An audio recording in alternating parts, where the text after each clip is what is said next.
Here we go, back up to a restart. Quickly, let's go over the overtime rules. We're about to go back green, but we get 2 laps, a green lap, a white lap, and then checkered. If the green lap is completed, the race is official. If the green lap is not completed, we re-rack and restart, and we do it all over again. After all 3 attempts are used, a caution can end the race. Here we go, green flag back in the air. We are racing again here at California.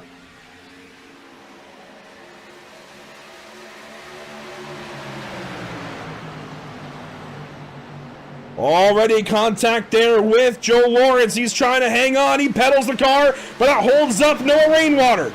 Out front is Vicente Salas, and it is Lane Riggs. A heck of a save by Joe Lawrence as they are single file. Riggs and Salas duking it out, trying to do what they can to fight each other for this win. Riggs is trying to find a way around on the top side, but as they come around, it's going to be white flag in the air, presented by Whiplash Simcams. We are going to make this race official, and we're going to finish it on my favorite number. White flag is in the air. Riggs underneath Salas for the lead. For the lead and the win here at Auto Club Speedway, Lane Riggs finally gets down to the inside of Vicente Salas through turns 1 and 2. Can he hold on to it? Side by side still down the back straightaway. Riggs is going to do everything he can, but he's by himself. He's not going to have the drafting help as Slow is up top, trying to decide who he's going to push. The nose in front goes to Riggs. Slow goes to the bottom. Big send from Slow. He's going to move up the racetrack now. Brandon Slow driving Lane Riggs to the wall. It's going to be a straight-up drag race down to the stripe. Who's going to get there first? It's going to be, I don't know. Vicente Salas, I think, has done it again. What a finish! Wow! What a run to the end by these drivers. Officially, Salas gets it, and Slow and Riggs tie 17 1/100ths of a second, 17 1,000ths of a second behind Salas.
Hot dogs and paper clips are the talk of the town in Ridgeway this Monday evening as the NORA Retro Cup Series by Harpoon Design rolls into the Martinsville Speedway. 300 laps around NASCAR's tightest and oldest short track should get these guys set nicely here early in the season. Texas is around the corner. Bristol was last week. It's still early. We're going to see some fenders and some bumpers given here tonight. Welcome to Pit Stop TV in the virtual Ridgeway, Virginia. I'm Major Cardinale IV with Zach Murtis alongside, and it's a pleasure to join you for coverage of the Martinsville 300. Today's coverage is brought to you by Harpoon Design, by NORA, and by Whiplash Simcams. I'm excited, Zach. I know you are. The paperclip, Martinsville Speedway, always one of our favorite places to go. No matter what car it is here on the sim, this is a favorite for us. It's just something about it. It's, back in 2005, the Fox broadcast, Mike Joy said it was the antiquity of this racetrack. The kind of genuine feeling you get here.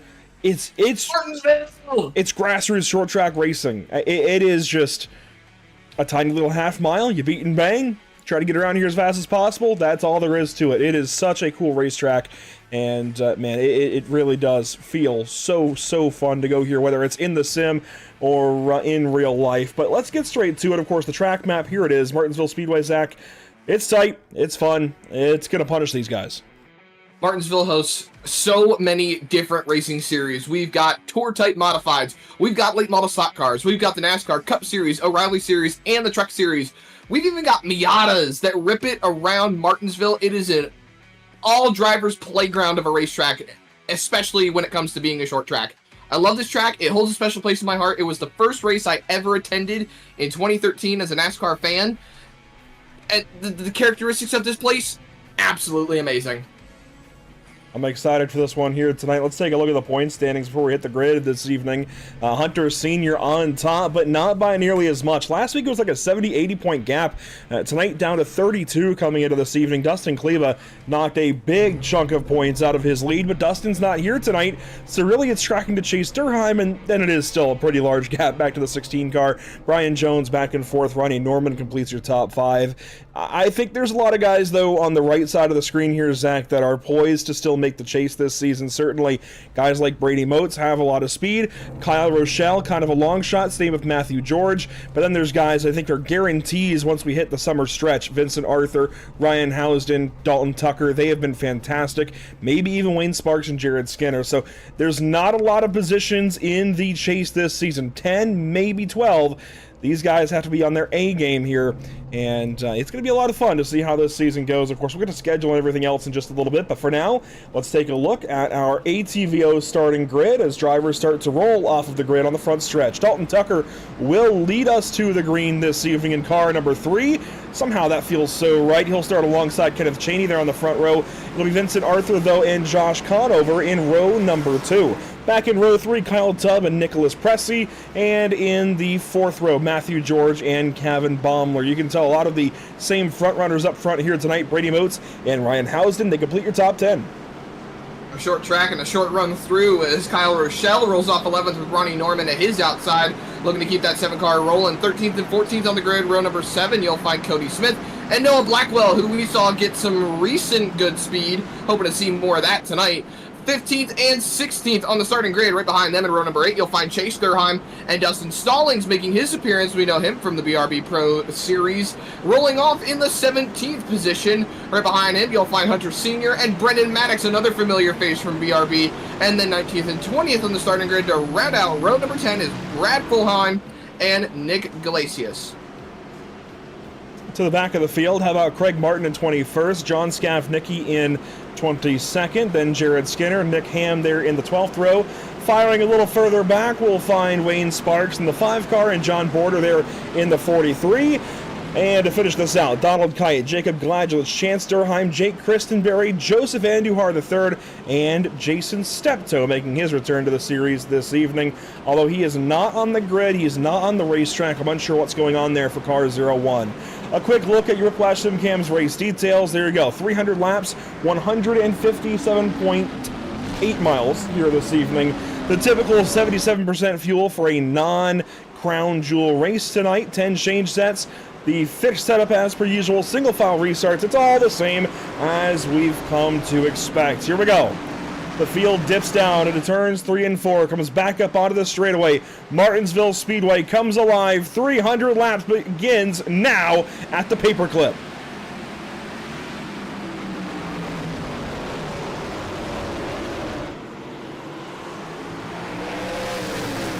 It was not a great start, Zach. A big bottleneck around 5th or 6th place. The top 5 or so get away. Everybody else stacked up. Yeah, big checkup down on the bottom line. I saw Tubb might have missed a shift or something along those lines. Really stacked them up down there. But they're 3 wide, 2 wide, all over the racetrack. And we are only 1 lap in, and everyone's jostling around for position. I know you already talked about it. It's pretty normal to see that 3 car up at the front of the field, but I think when it comes down to the Martinsville Speedway and the dominance that Hendrick Motorsports has shown at this racetrack, it's more common to see that 24 and that 48 up there at the front. I'm enjoying these static shots right now, just showing the whole field wrapping around this paperclip racetrack. But at the front is the 3 and 24, the 48 close behind, the 0 in 4th. And, you know, it was Jeff Gordon who won this race back in 2005, as there's a caution on the speedway. Craig Martin and more involved. Stack up back here. Wow. They are, well, they were shaking there for a second, shaking in their boots, I suppose, down in turns 3 and 4. Donald Kite, Brad Fulham, and a couple more involved here on lap number 3, down into turn number 3. Here's a look at it. Watch the 22 of Craig Martin right in behind the 91. There was a checkup ahead. You see the 7 was slow on the bottom side. And the memo just was not well received throughout the field. You know, Andrew, people don't get mad at Martinsville because they're irritated over the racing and whatnot. Oh, and that'll the do it. The cautions. There goes Ronnie Norman, but then the wreck happens behind them. But they don't get mad because of the wrecking. They get mad because they want this race to be over with so they can go have some hot dogs. Well, so let's take a look still at the incident here. The 7 car running bottom. That is Ronnie Norman, of course. And moving down to that bottom lane, Matthew George was trying to find a spot in line. And everybody moved around to avoid it. And again, that caused a bigger checkup further back. So that one lane change for the 25 car completely checked everybody up and ultimately caused this crash. As the 7 then got checked up, and then here comes the 22. He gets in the back of the 91. Yeah, no time for those guys to react. They get parked there. Light taps for Kite and for Ham, but involved in the caution nonetheless. How about the 04 getting through there? Jared Skinner, that was, in my opinion, a nomination for Murders Esports Murders Mega Miss. That was a solid attempt to get through there. I will say too, Andrew, this is a common thing that you and I are both very aware of. Just trying to find that gap down on the bottom, and when you see that gap, plug that hole immediately. It gets incredibly difficult to do so because those holes close so quickly. That's why whenever you see it, you have to jump on the opportunity. You do have to try, for sure. I think maybe it was a little early there for what happened down in 3 a few minutes ago, but that's part of it, part of the game here at Martinsville, and we see early cautions here all the time. Nothing to be concerned about just yet, but of course Bristol was a rough one for these guys a week ago. I think a lot of these drivers want to put Bristol behind them and get on to bigger and better things here at Martinsville, and then next week at Texas. Speaking of Texas, next week, here's a look at the rest of the schedule this season. From here, we do go on to Texas Motor Speedway. Of course, it'll be the legacy versions of Texas and Phoenix the next couple of weeks. And then Talladega and Darlington following shortly after, Richmond and Charlotte to close off this first leg of the calendar. Down to turns 3 and 4, and off the corner, we'll get this race restarted. Single file as per usual. Nobody lapped down yet. Green flag once again.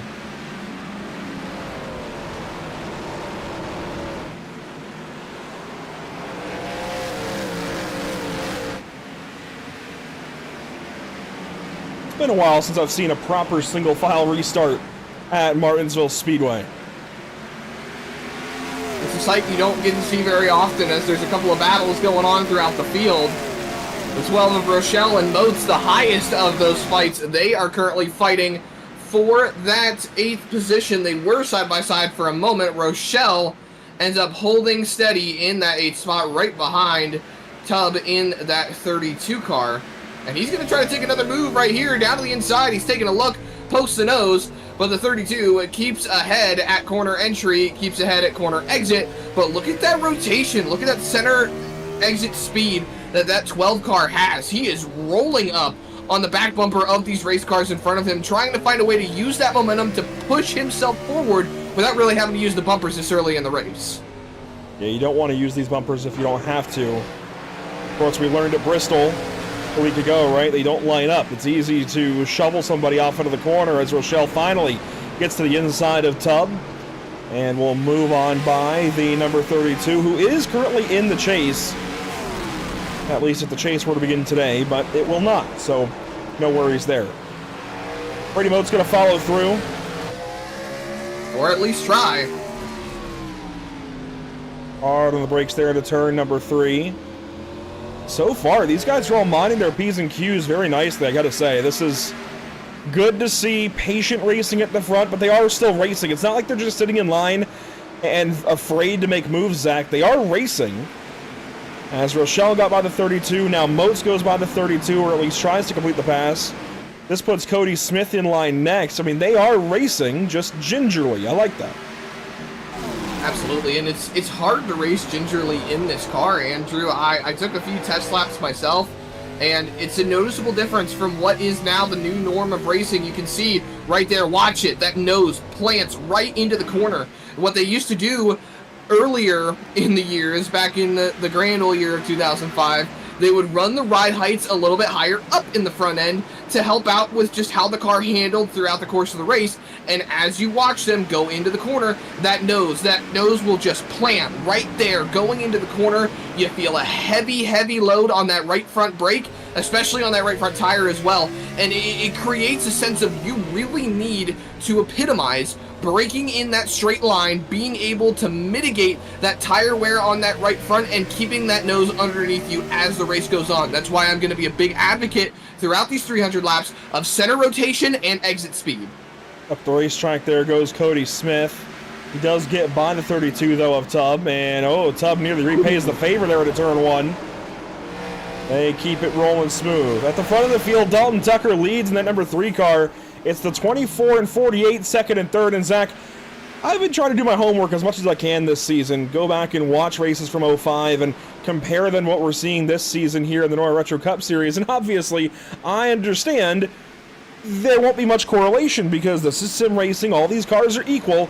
Back in 05, in the real NASCAR Cup Series, obviously, every bit of these cars was built by the teams. They all did their own thing. Right, so it's not the same in that regard, and of course the drivers all kind of are different caliber than what we might see in the NASCAR Cup Series, car to car basically. So we could have a really good driver in a car that didn't perform as well in 2005 and vice versa.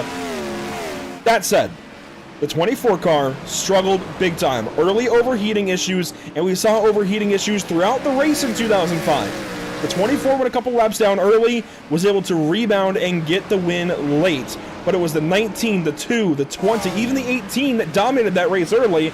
There's a caution on the speedway, but it's interesting to see the 24 already at the front as there's a track, well, not a blocker, but a mess up here. Joseph Andujar turned around. It's that car rolling. You see a little bit of left rear damage on the bumper of that race car. There's quite a bit of damage actually on that left rear, but nothing too major. Hopefully everything can be fixed. A little bit of front end damage as well. Actually, that's off of turn 4. And down to turn 1, just gets booted there by the 88. The 22 follows, and that was about that. That's the second incident that both the 22 and the 88 have been involved in tonight. Yeah, for Nick Ham, that's obviously not what you want to have this early.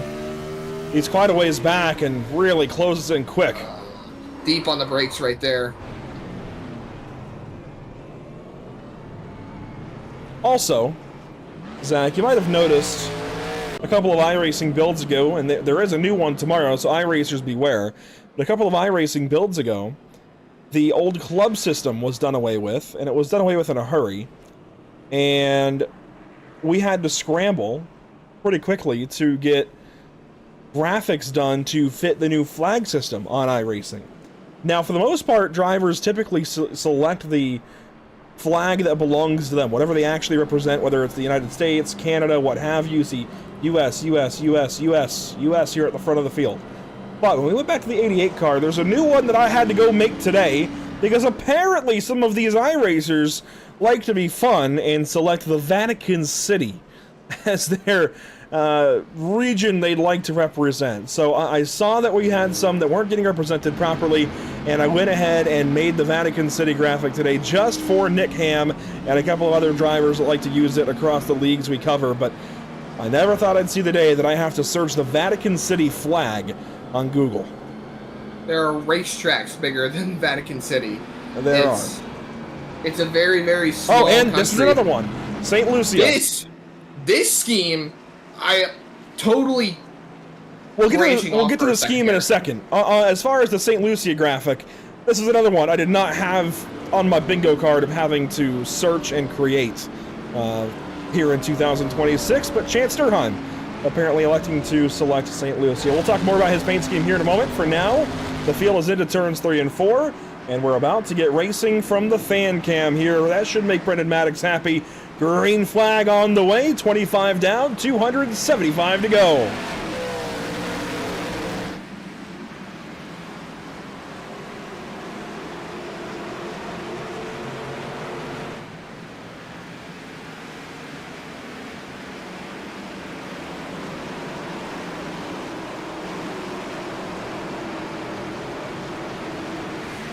Obviously, these single-file restarts help space the field out, Zach, but each time we see battles pop up, it gives these guys a chance to get fighting quicker as Craig Martin is around to the back of the field. Problems there for car 22 once again. 3 straight for him. Another incident. Yeah, 3 straight for Craig Martin. You hate to see it for him. He had a lot of speed last week at Bristol.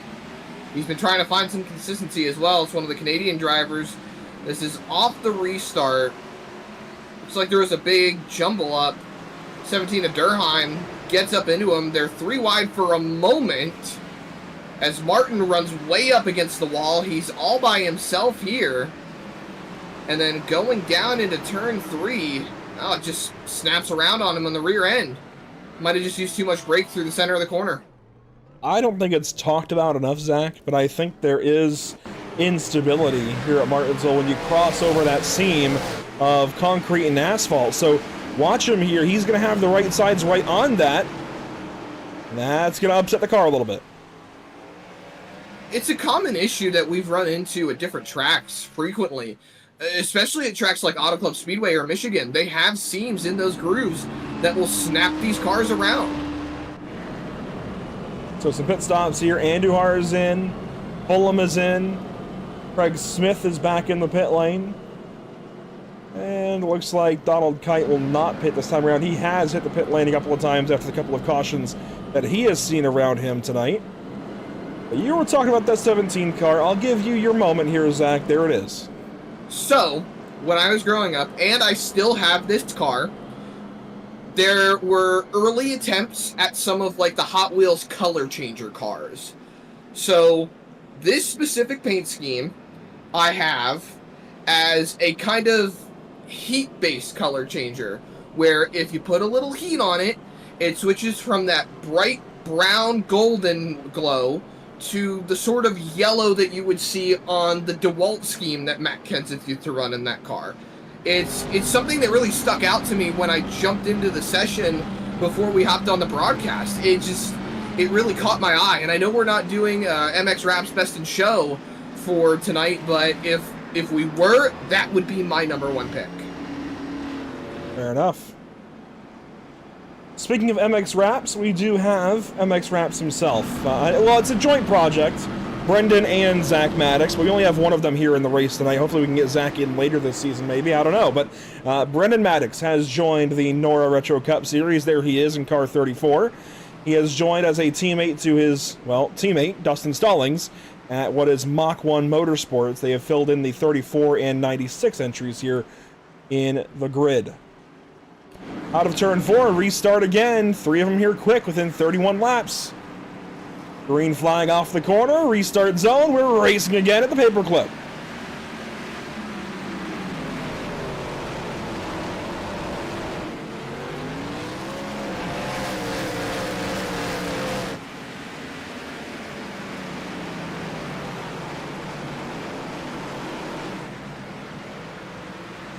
A little bit of early trouble here for a good bit of the field, Zach, but a good bit of the field also getting through these opening laps nice and cleanly. It's always tricky at Martinsville to just get laps logged, right? I mean, you're just trying to survive half the time you're racing here. Absolutely. Martinsville is a testament to drivers and their skill level. It's hard to be fast here. That's the best way to put it. As we've got the 07 of Joseph Andujar coming out of the pit lane. As the leaders click on by, we've got a 10th of the race down. We've got 9/10 of the way to go. And Tucker has been hanging on to a commanding lead the entire race so far. See, he's not really ripping the bottom as much, kind of leaving a little bit of a lane right there compared to just running right on the curb. But these straight entries, Andrew, that's going to be big on that right front tire. And then smooth and steady on the exit is going to be heavy on the right rear tire. As long as you are hanging on to those right sides, you are going to be A-okay as this race goes on. But when it comes to Martinsville, elbows out tends to be a thing. What was that old saying that Darrell Waltrip had?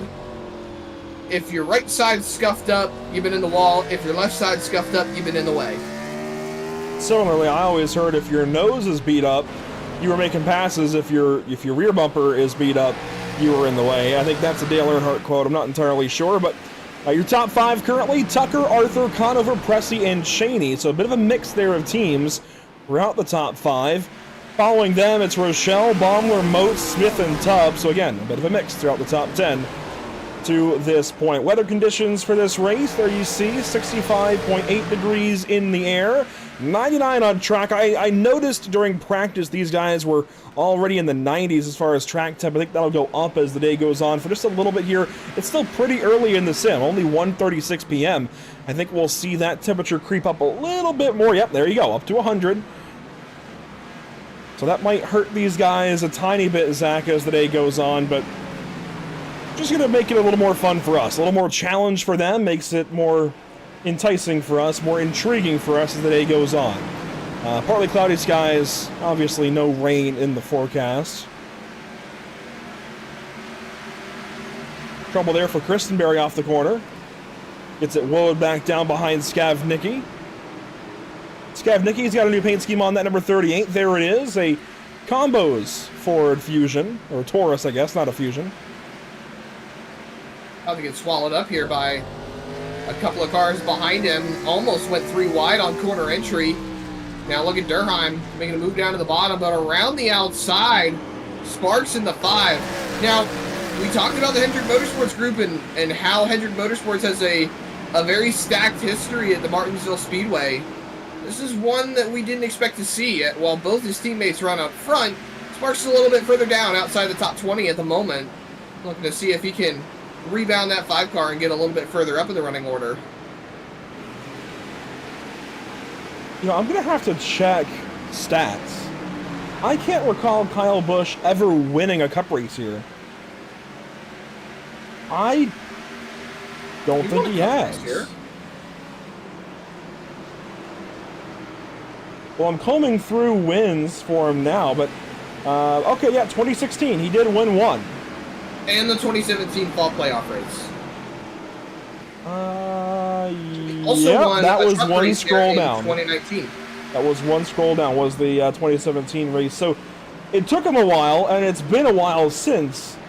It's interesting, you're just talking about the pedigree that Hendrick Motorsports has at this racetrack. And again, obviously, that's a far cry away from what we'll see here on the sim, but he never really was that great here, I feel like, while at Hendrick. It took him a while to be successful at this racetrack, even with Joe Gibbs Racing.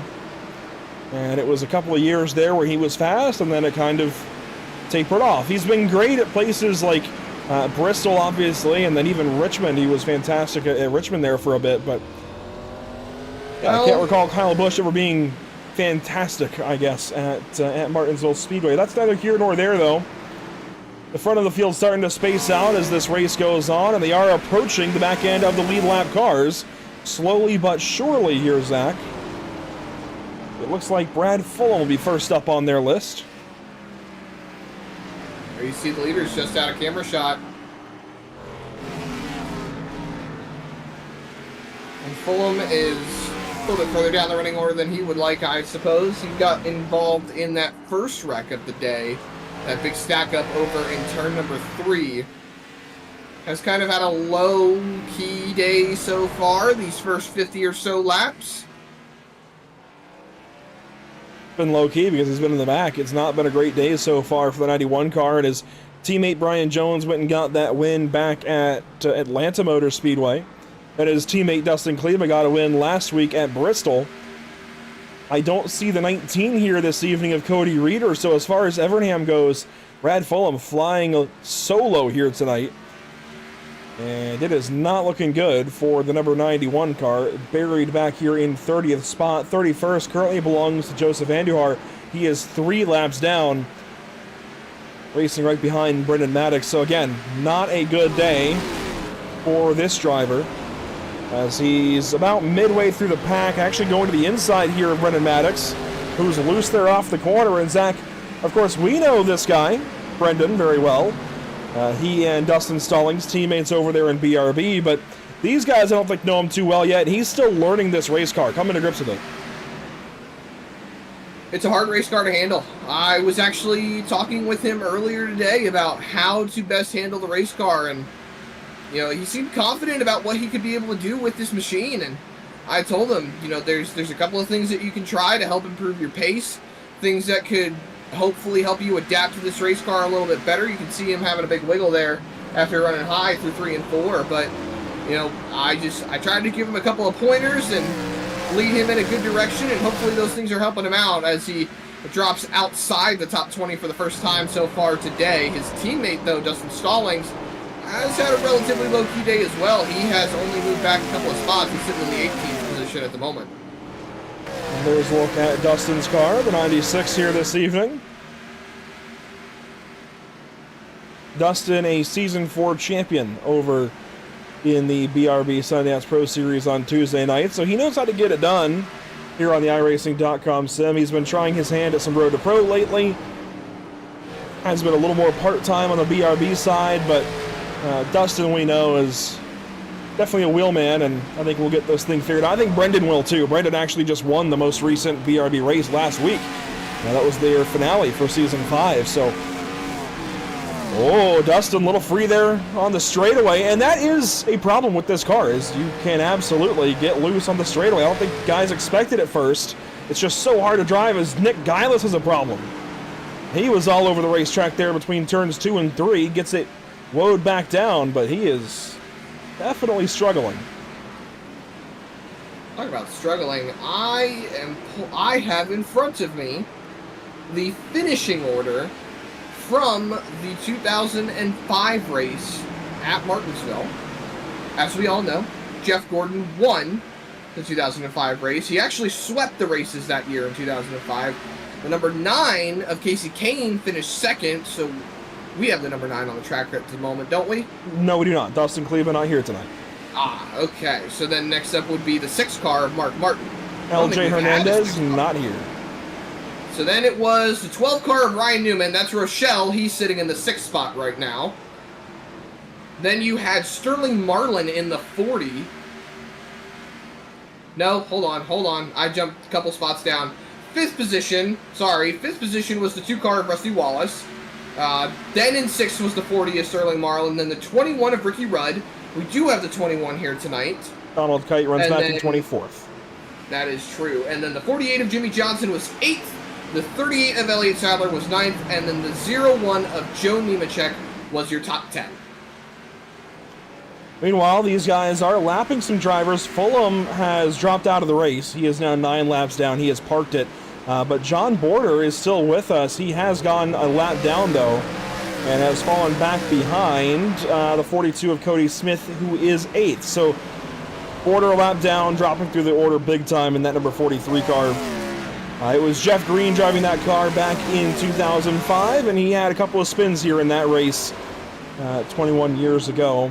Next up on the chopping block was Craig Martin. He has gone a lap down.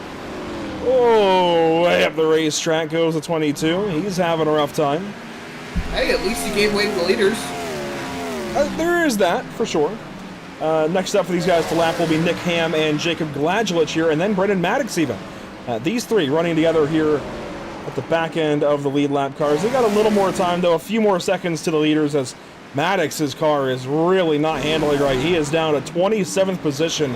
You mentioned him not being outside of the top 20 there at one point about, what, 10 laps ago? He is down in 27th. His car is not handling well at all.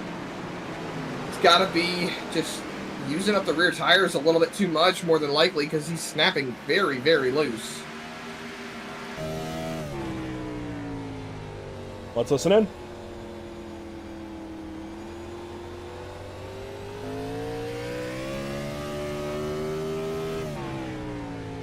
Yeah, he's having trouble just getting the power down, Zach.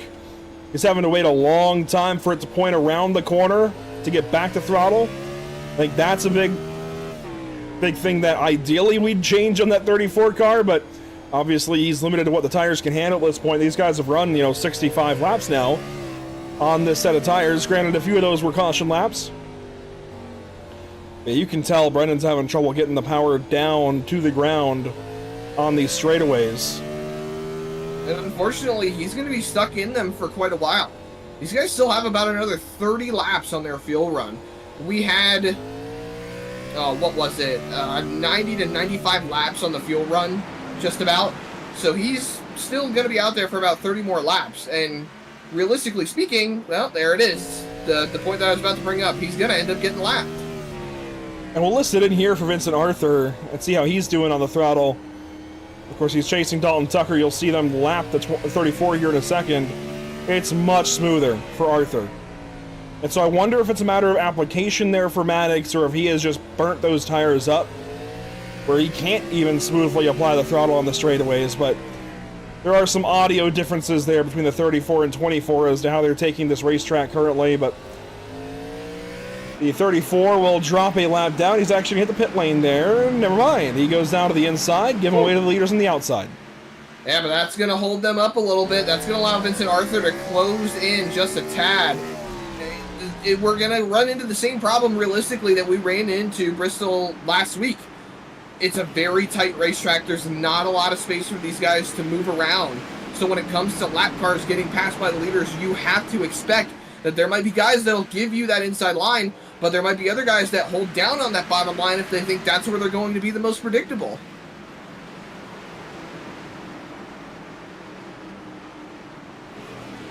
"70 laps complete this next time by."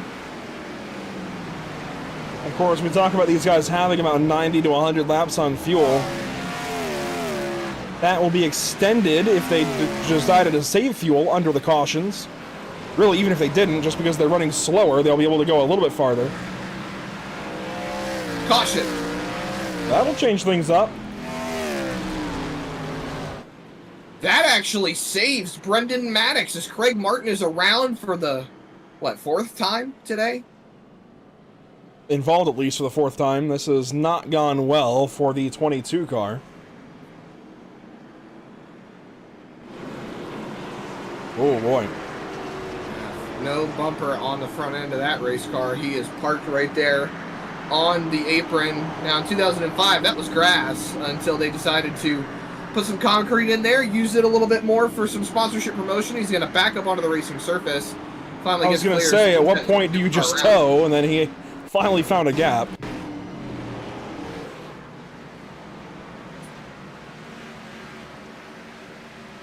Well, here's the replay for Craig Martin down into turn 3. Rear brake, and around she goes. Again. These cars, if I'm not mistaken, Andrew, they ran a good deal of front brake. So it's not uncommon to see those guys snapping around with the rear end as pit stops are underway for the leaders. You got the 20 of Gladulich staying out. He'll do so to get a lap led, and then will likely hit the pit lane himself. He did pit a little while ago, but there's the rush off the pit lane. Tucker will win the race off just ahead of Arthur and Conover. Gladulich not in the pits. No, he is in the pits. That's a common strategy we've seen Gladulich do. Yes. He stays out an extra lap. He sacrifices that track position to get that extra point. It's incredibly common. However, it's probably going to end up costing him a lap here as the leaders end up going on by. Well, that was for position, remember? That was not yet for the lap. Oh, that's right, that's right. Whoa, he just ran through the pit lane. I think he's doing this to go to the rear of the field. I don't think he... Unless he might have missed his box there. Or he doesn't want to pit yet. I'm not sure. He always is up to some kind of funky strategy. It's not always apparent exactly what he's doing initially, but he's always got a reason. I know that. Back onto the pit lane. You know, it was Tony Stewart who won the championship in 05, and him always going to get these laps led under caution, get that bonus point, that could stack up. That could make a difference later in the year. Think about the points. Think about how much 1 point can matter in a format like this. There we see Brendan Maddox dropping down to the bottom line. If I was not mistaken, Andrew, I thought Brendan Maddox was the free pass. I think he spent too much time in the pit lane or was caught off guard by how long he would spend in the pit lane because of how far back he was in the field. And then I think he exited a closed pit as well. So that would send him to the tail end of the longest line. Problems on problems for the 34. His teammate Dustin Stallings will go on by as these guys get lined up and ready to go racing once again. That means the only lap car that will line up towards the front of the field is going to be Border. Wayne Sparks also a lap down. He's going to line up, though, it seems, with the lead lap traffic, which is odd. That's what I was getting at here. It might be the similar situation with Brendan Maddox, who has to line up with the lead lap traffic. Possibly, but here we go. Possibly. Pace car's off. Border down on the bottom. The only lap car lined up on the bottom. The 3, the 24, the 48, the 0, all up the front of the field. Green flag back in the air. We are green flag racing again at Martinsville.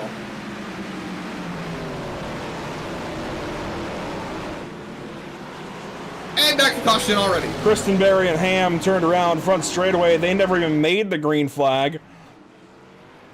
Problems here for the 11 and the 88. It has been a rough day already for the 88 car.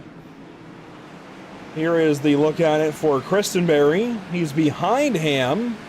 And, I mean, he just gassed it up and hit him. I mean, green was out, but... Yeah, but, I mean, you got to wait on the car ahead of you. That's classic restart etiquette. You got to wait on the car ahead of you to go. You can't react off the car 2 cars ahead or 3 cars ahead of you. You got to wait on the bumper ahead of you to accelerate. What happens if every car goes at the same time all at once? Well, I mean, that's the idea behind traffic lights, right?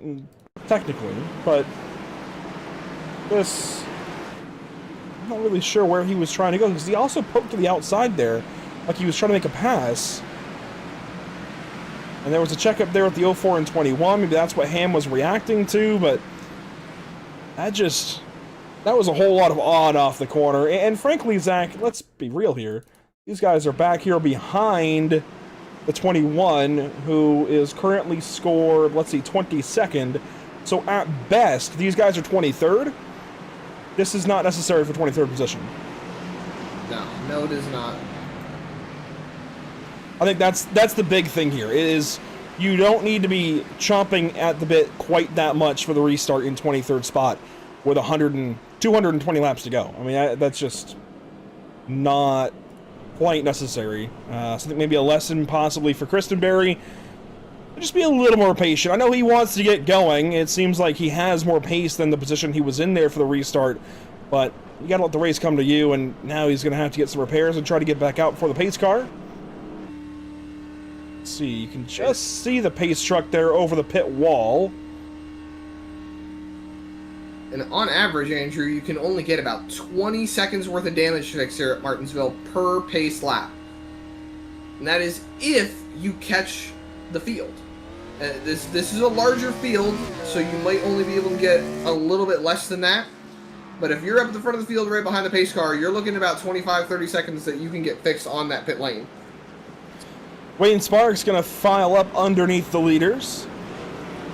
Back in the day, that was a larger problem for the leaders. It was trains of cars down to the bottom lane, and they would fight. So far tonight, those lapped cars have been nice. Let's see how they are here this time. As off turn 4 we go, back to the restart zone. Let's try this again.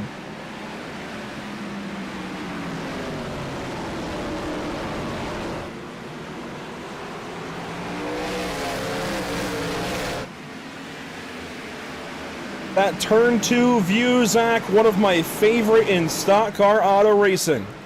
Everybody digging up off of turn 2. Problems! The 12, the 32, the 4 all around in the back. And it's a parking lot. Yes, it is. 38, 17, 25, 28, 22, the 11. They are still trying to figure this out.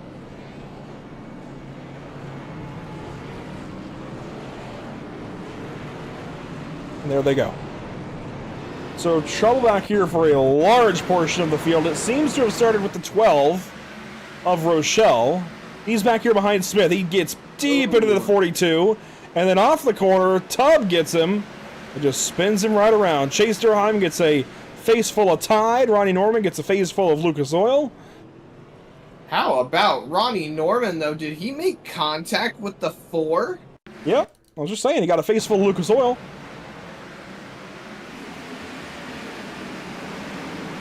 You see the initial contact with Rochelle and Smith, and then Rochelle trying to be patient off the corner. Tubb gets him, and that was just a whole lot of chain reaction. Again, it's guys getting a little impatient here, trying to get going.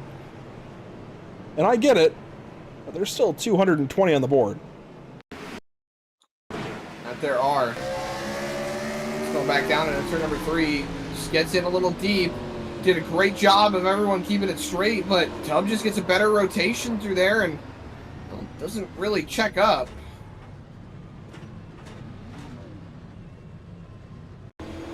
And back here for the 7 car of Ronnie Norman. Here's his view. He's back here behind Hunter Sr. This is probably, what, 15th or so? At the time of caution, wow. You know, honestly, it was not that bad for him. He barely touched the 4. That's why I was questioning it. I didn't even think he touched him for a moment. I was going to nominate that for Murders Esports Murders Make a Miss because he got out of there pretty scot-free. Looks like we're about to go back green flag racing. Some hurry up from the officials. So we'll give this thing another try. Surprised to see Brendan Maddox not able to get back on the lead lap here. He was the next car. Oh, wait, no, Sparks was. Yeah, Sparks was ahead of him that time. So Sparks is back on the lead lap in car number 5. He is now 25th. Kyle Tubb going to line up behind him. Then Jake Christenberry in the 11.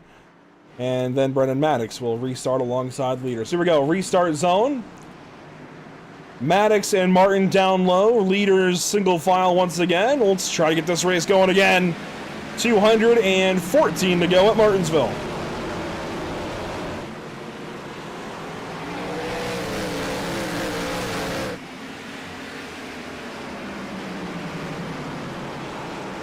And crashing once again, Blackwell. The 99 has got trouble. Matthew George as well. In the 25 car. A little bit of a crab walk there for Blackwell. This is going down into turn number 2 here. Gets into Ronnie Norman. Oh, Norman wow. locks it up. The right front picks up on Blackwell. He's got nowhere to go.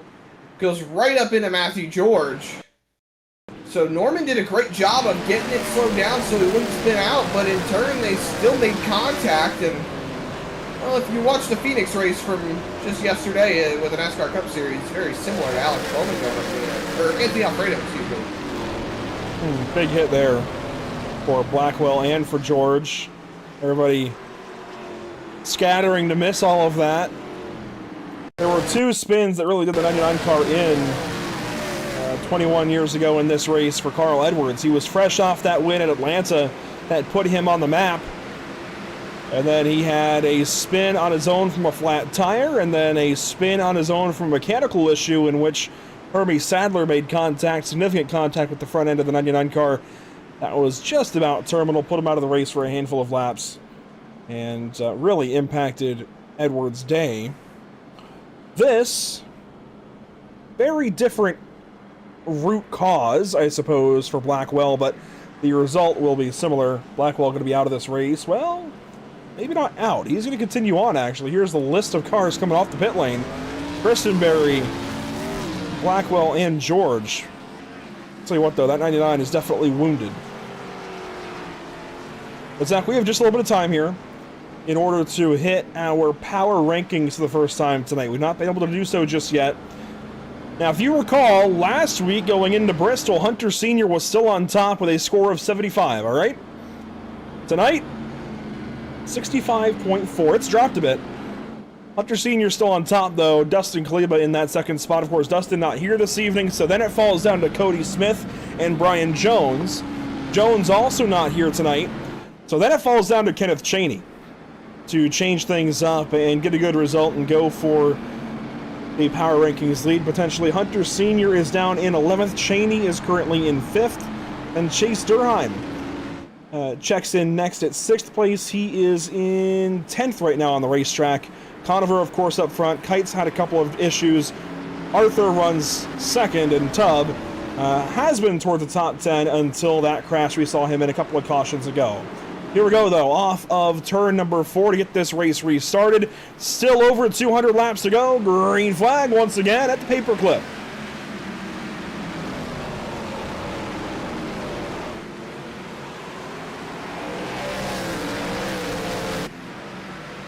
Oh, man, just as Vincent Arthur went for the race lead. Problems in the back. Kyle Tubb involved, Chance Durheim, and Matthew George. Well, you know what they say, cautions breed cautions. That they do, especially here at Martinsville. So Chance Durheim is there in the 17. He gets jacked up by Tubb. And somehow, some way, George decides to be a part of it. Really didn't even get any damage or anything. He just parked it on the outside of it. A slight move under braking from Durheim. It was really just this big run up for Tubb. He was closing anyways, and Durheim was being a little more patient, and they met right there in turn number 1.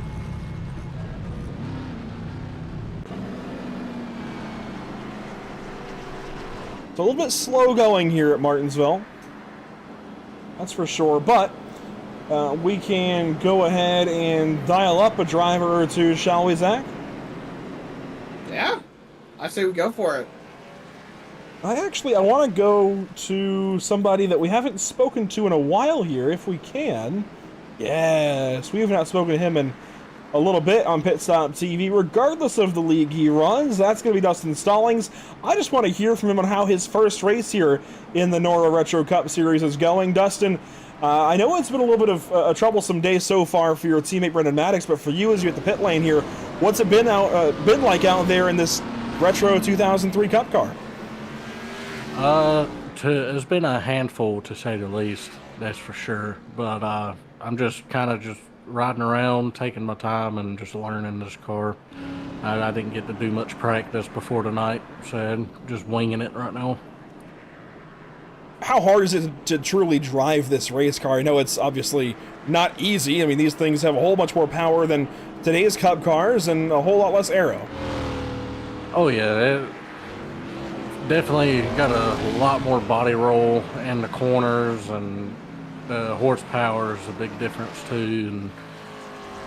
And I'd also say that between the next gen and this one, you got a narrower tire, so it's easier to burn them up. But it's definitely interesting. But so far, I'm having fun. So we'll see how the rest of this race goes for me. Fair enough. Best of luck here. I know you're getting restarted. Thank you, buddy. Justin Stallings out there in car 96. We'll get him moved back down to his team channel, and we'll go back green here, Zach. Just shy of lap 100, racing again.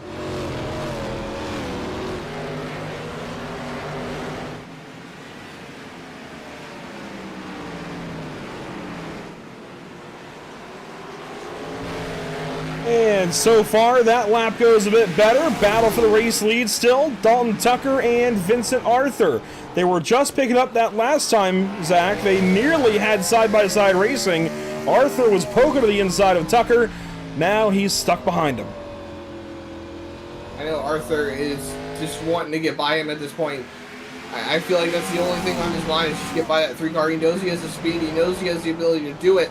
And he almost had it until the caution flew on that last run. So never really got a chance to show that he can make it happen. But I have no doubt in my mind this 24 car has been solid all day. However, when it comes to talking about Vincent Arthur and being fast, he has been plagued by issues that have been a huge detriment to his consistency over these first few races. He's got to try to find a way to mitigate those issues and keep himself in the hunt. He had internet problems. He's been wrecked out of races. Now he sits here running second, just hoping that none of that happens tonight. Yeah, you know, if I go back here to this graphic, the Clark Contracting Power Rankings, of course, glad to have Clark Contracting on this season, but it really has been a story as, whoa, what's going on here? Caution is out, car stopped. I was just going to say it's been a story of who can close the race out, but we have got a lot to catch up on, apparently, from that last lap of action. I did see a couple of cars slow, those being Sparks and a couple more. So let's just go back here and see what was going on. Wow, Rochelle into Blackwell. Sparks checked up for it. Maddox gets by, and then, oh my gosh, it feels like Blackwell chose 3 different ways to spin out right there. And Barney was late to the punch on the flag. He's got to watch the racetrack a little better.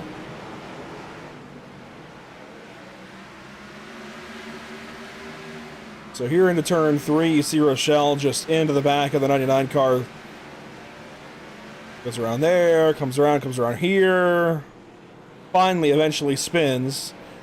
The green flag is still out for a while, and then suddenly as the leaders approach, caution is out.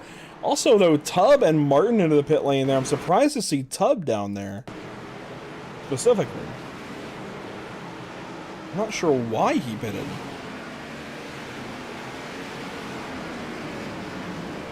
He goes right into the pit lane.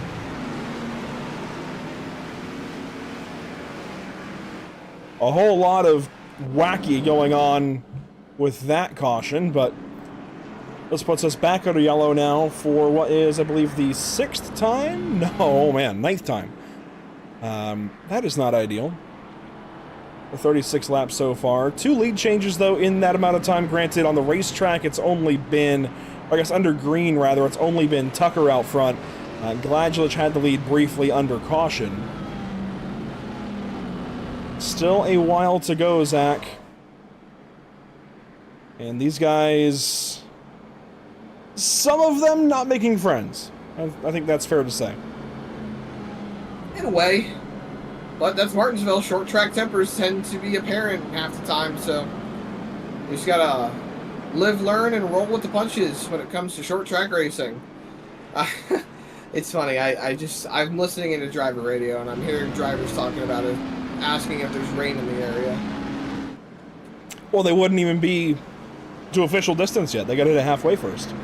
So rain now would just make them wait on the weather to pass. So I think they might want to wait a little bit longer before asking for precipitation out there. But you see the field getting ready to go back. Green flag racing, iRacing.com. Safety truck lights have been extinguished. That's a cool sight. The sun glancing off all these windshields through the straightaway, I suppose, into the corner. Here we go. Dalton Tucker still out front. Vincent Arthur trying to upset him. Restart zone right here. Green flag right here for Dalton Tucker. We're racing again now, just inside of 200 to go at Martinsville.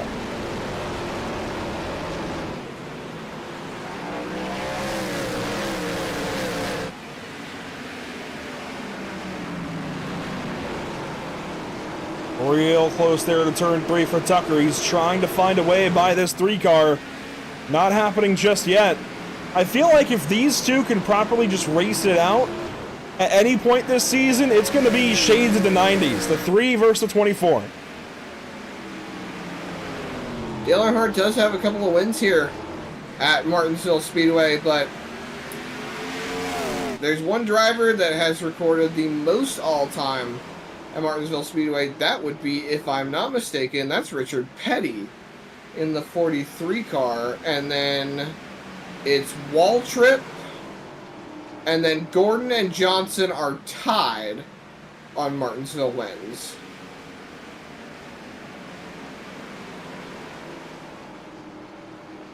Yeah, I'm impressed. I had to look that up. Petty at 15. Oh, yeah. Petty at 15, DW at 11, Gordon and Johnson tied at 9 apiece. Let's go. I know my history. Rusty Wallace at 7. Then Dale Earnhardt, Fred Lorenzen, and Cale Yarborough tied at 6 apiece. 190 laps to go this next time by the flag stand, and the front runners are pretty spread out now. Decent battling here, though. Cody Smith and Brady Motes. Motes has had an awful season so far. He's just got back inside the top 24 in the standings. Cody Smith, polar opposite. He's had a great time. I know he probably wouldn't say that. He's had some close calls and unlucky breaks, but he has still had a great point season to this point. And I think is easily a front runner for the chase and championship this season. Absolutely.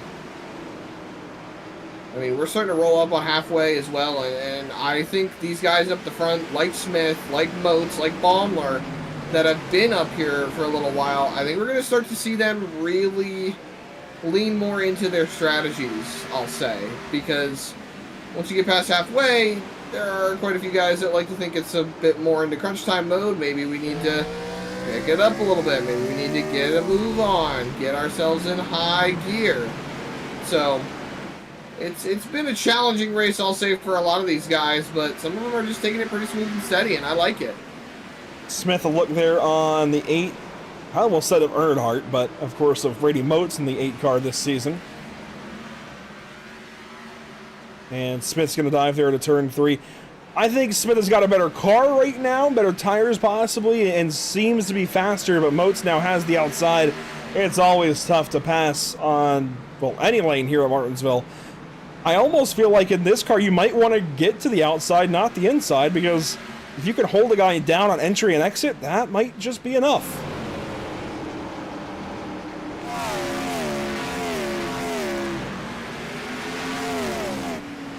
Well,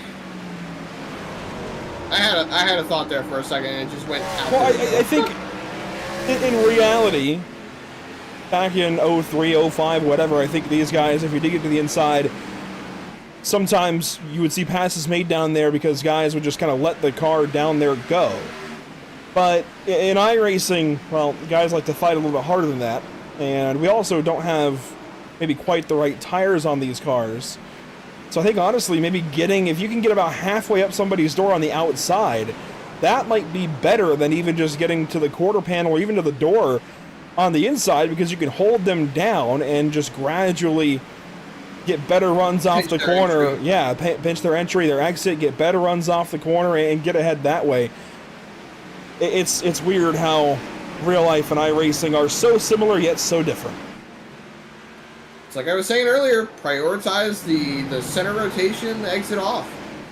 Take a little bit further through the field. This is a little bit deeper down into, I believe, the 20s, if I'm not mistaken. Yeah, we're on board with Stallings, who rides in the 20th position. He has got the ladder of the Durheims behind him in the 17. And then you've got Kyle Rochelle, who we saw up at the front of the field not too long ago. He's back here starting to fight and trying to see if he can pick some spots back up. On board now with Jacob Gladulich, a little bit loose there off of turn 4. Stallings is looking around, not getting too aggressive just yet in that 96 car. Meanwhile, battle between Motes and Smith. That position now decided for the time being. Smith has grabbed it away. Motes has fallen back to the 7th position, and I'm just so curious, since we were talking about it, Zach, where did Smith go to complete that pass? It looks like it's going to be the inside. Let's take a look. So he sets him up out of turn 4. And dives here into turn 1. That's textbook. That is textbook in every way. Hanging on the quarter wheel. Dives again. Oh, that was beautiful. Gets clear. Moat slots in line. Does he cross him over? No. 42 car up one more spot.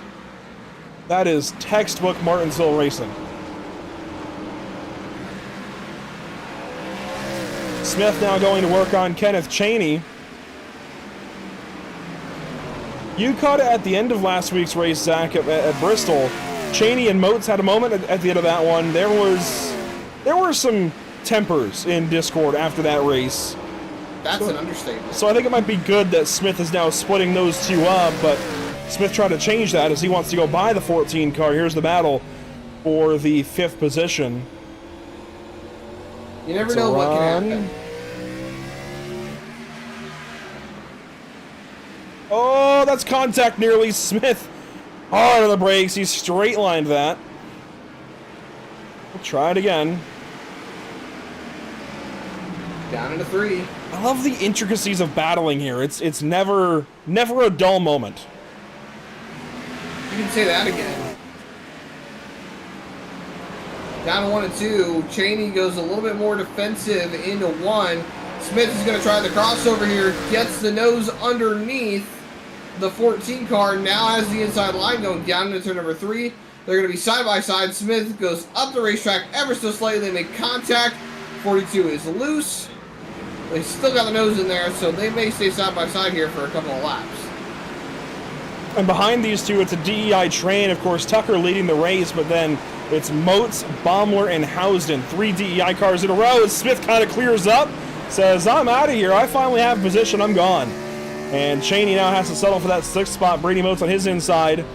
Oh, trying to decide if he wants to force the issue. Gets into him and turns him around. There he goes. Caution's out.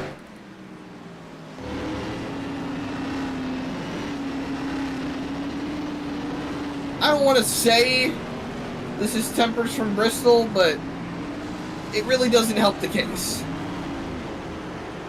It's certainly a little bit of added storyline here between these two. I certainly wouldn't have...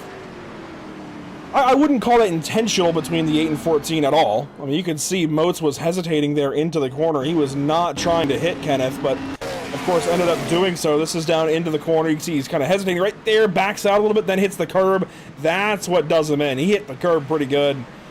And at that point, yeah, the car was just a lost cause there in the corner. And I feel like now, you know, NASCAR Cup cars, they run a little higher up the corner at Martinsville. They don't have to worry about the curb as much. Even if they do hit it, it's not as big of an issue. But right there, I mean, you can tell. When the 8 hit the curb, he lost the nose, and that was that.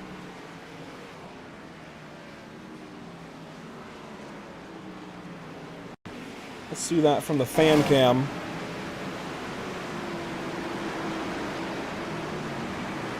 Just a little bit of contact to the curb, then a little bit of contact to the door, and Cheney was around.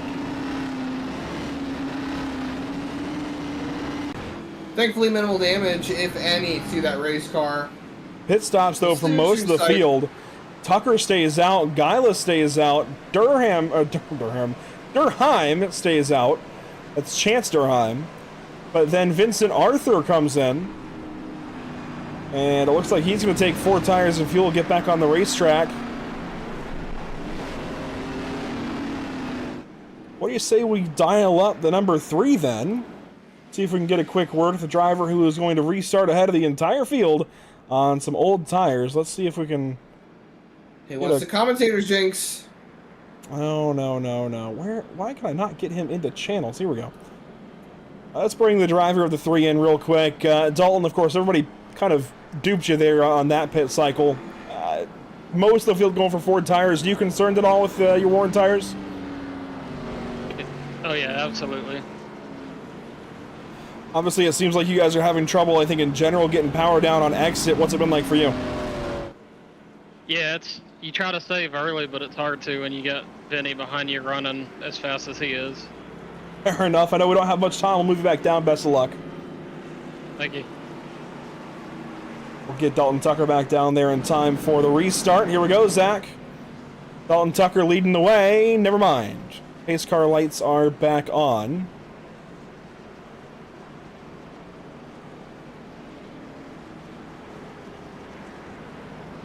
I'm sure Tucker likes to see that staying out on the older tires. I don't know. It's less time that he'll have later on. I think if we go green for any length of time, we could probably guarantee that Vincent and some others get to him, but how much passing they do, I'm just not sure. As here we go. Let's try this again. Lapped cars towards the back. Those are George, Christenberry, Rochelle, Blackwell, and Martin. Up front, the top three have old tires. The rest have brand new Ford tires. Green flag back in the air at Martinsville. We're racing again.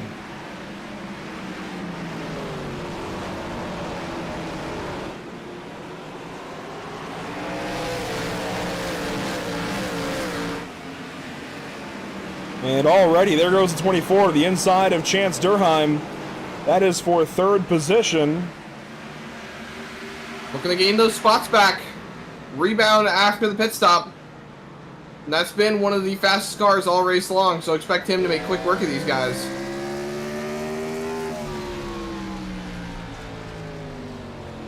I know we're only 5, now 6 races in tonight, but it has been a season to forget for the car that Vincent Arthur is now passing, Nick Geilis. Very little to write home about other than a lot of torn up race cars here in 2026.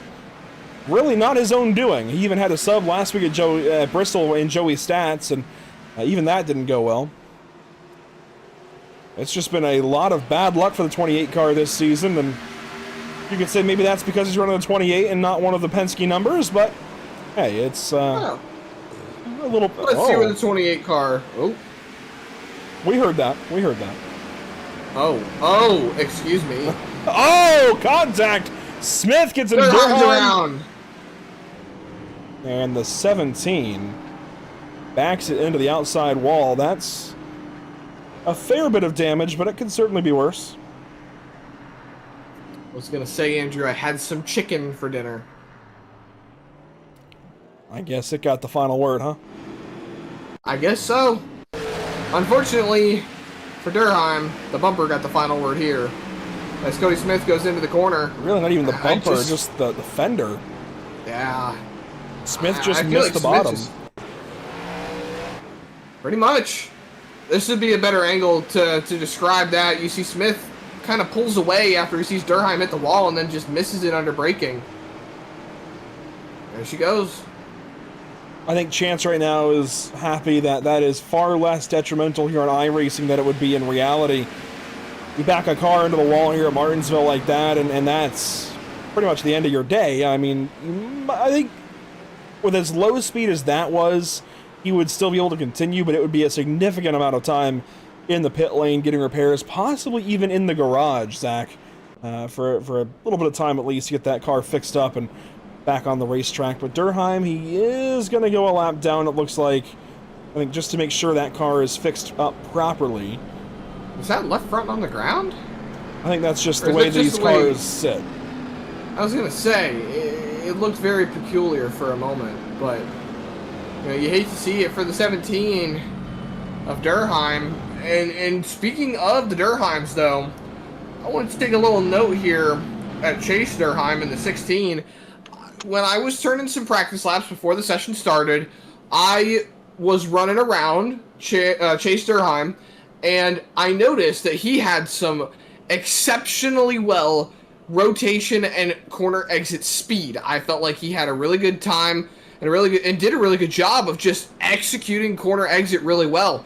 He gave up a little on entry and gained it back on exit, but hey, you know what they say, slow is smooth and smooth is fast. And I think if this race were to settle into a good run, I think that 16 car would be one to watch. Rochelle will pull up as a lapped car underneath the race leaders here.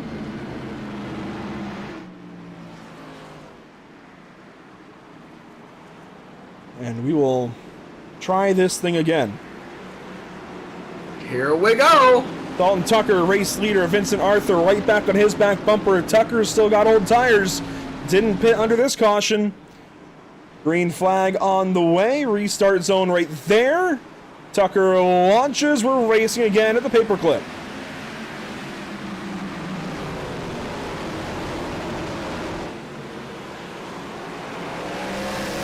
This could be it, Zach. The first pass with lead during green flag running, maybe.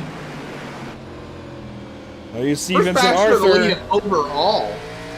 We've had a lead change, but it was under caution as Gladulus took the lead. Here we go. Down to the bottom. Vincent Arthur gets positioned. Dalton Tucker knows he can't fight. Car 24, Vincent Arthur to the point at Martinsville Speedway. Hanging tough on the outside, though. Tucker's got to slot in quickly. Oh, Caution. back in turn 3. A couple of the juicy spider cars. And Cody Smith. Donald Kite in the 21. Jared Skinner in the 04. Yes, Jared Smith. Jared Smith. Cody Smith in the 42. Here's how it happens. Oh, Skavnicki just gets into the 04. Skavnicki and Ham, teammates there, some big contact, and then Order just kind of fired the 42 in there. That's what I was about to say. Cody Smith just kind of got shot into that. This all happened right in front of Ham and Brendan Maddox and Jacob Gladulich. And this is another incident that the 88 car has been involved in today. It was not his doing, though. That was definitely on the 38 of Skavnicki down into the corner. No, absolutely. That was 38 just kind of missed the bottom lane. We've seen that a couple of times tonight. Here's a good look at it. This will be fantastic. You'll be able to see the lanes and everything. So watch the 25. He's down towards the apex. The 38 just not down there. He missed the bottom big time there. And you see Skavnicki gets big contact from his teammate Ham. And then, oh man, Wayne Sparks shoots the gap. These are all just things that tend to happen in short track racing. It's hard to really chalk it up to one particular driver that was at fault.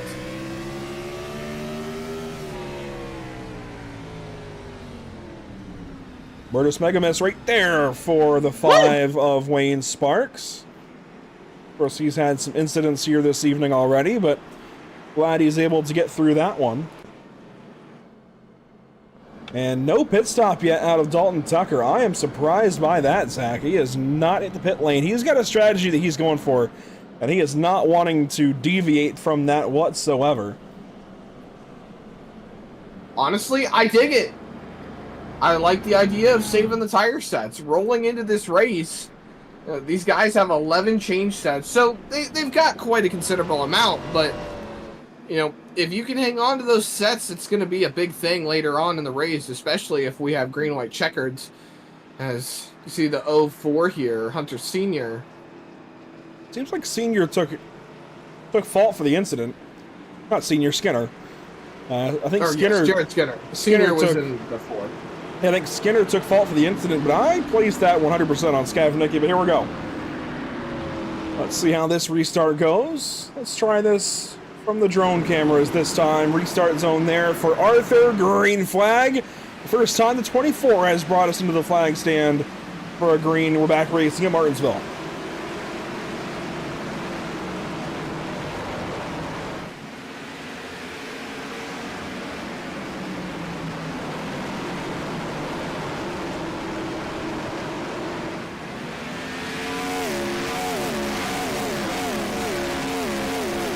I like watching these guys cycle around this racetrack from the speed shot cameras.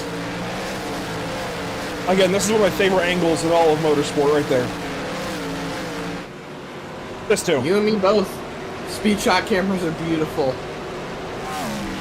Rolling through 3 and 4 down the front straightaway. Into turn 1. Beautiful, beautiful angles. Here we got a pass for second.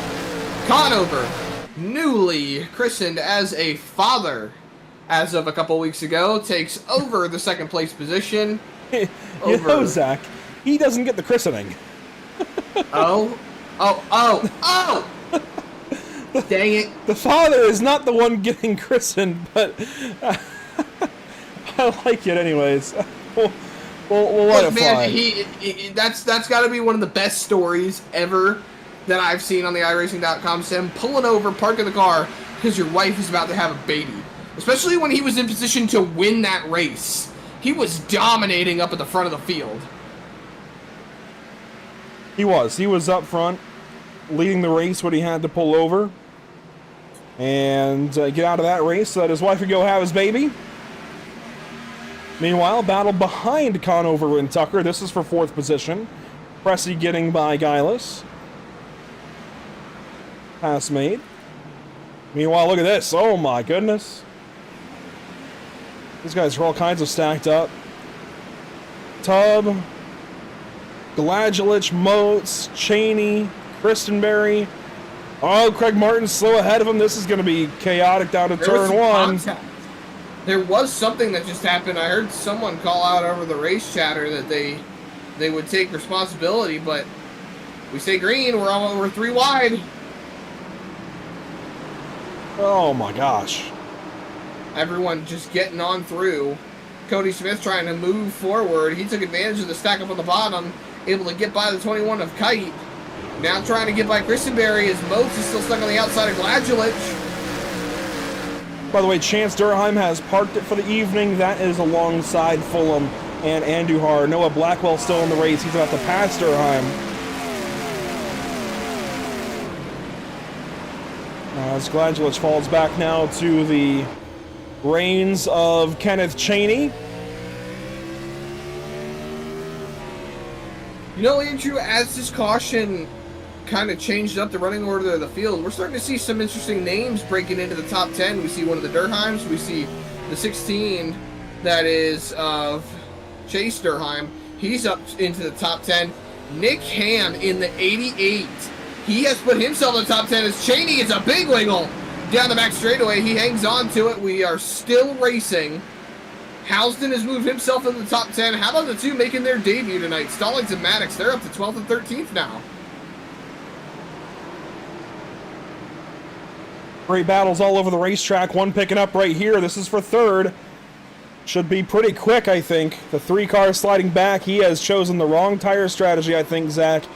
Because even when he ends up pitting, all these guys will have run enough laps to warrant pitting themselves. So he's gone 86 now. These other guys have gone 30. Assuming we go, even 10, 15 more, they'll have 45 laps. That's enough to warrant pitting, I think. I mean, he's going to be really off cycle. If we get a green flag run here, he's going to end up just going laps down, which he may even have to pit if we do truly go green for a while.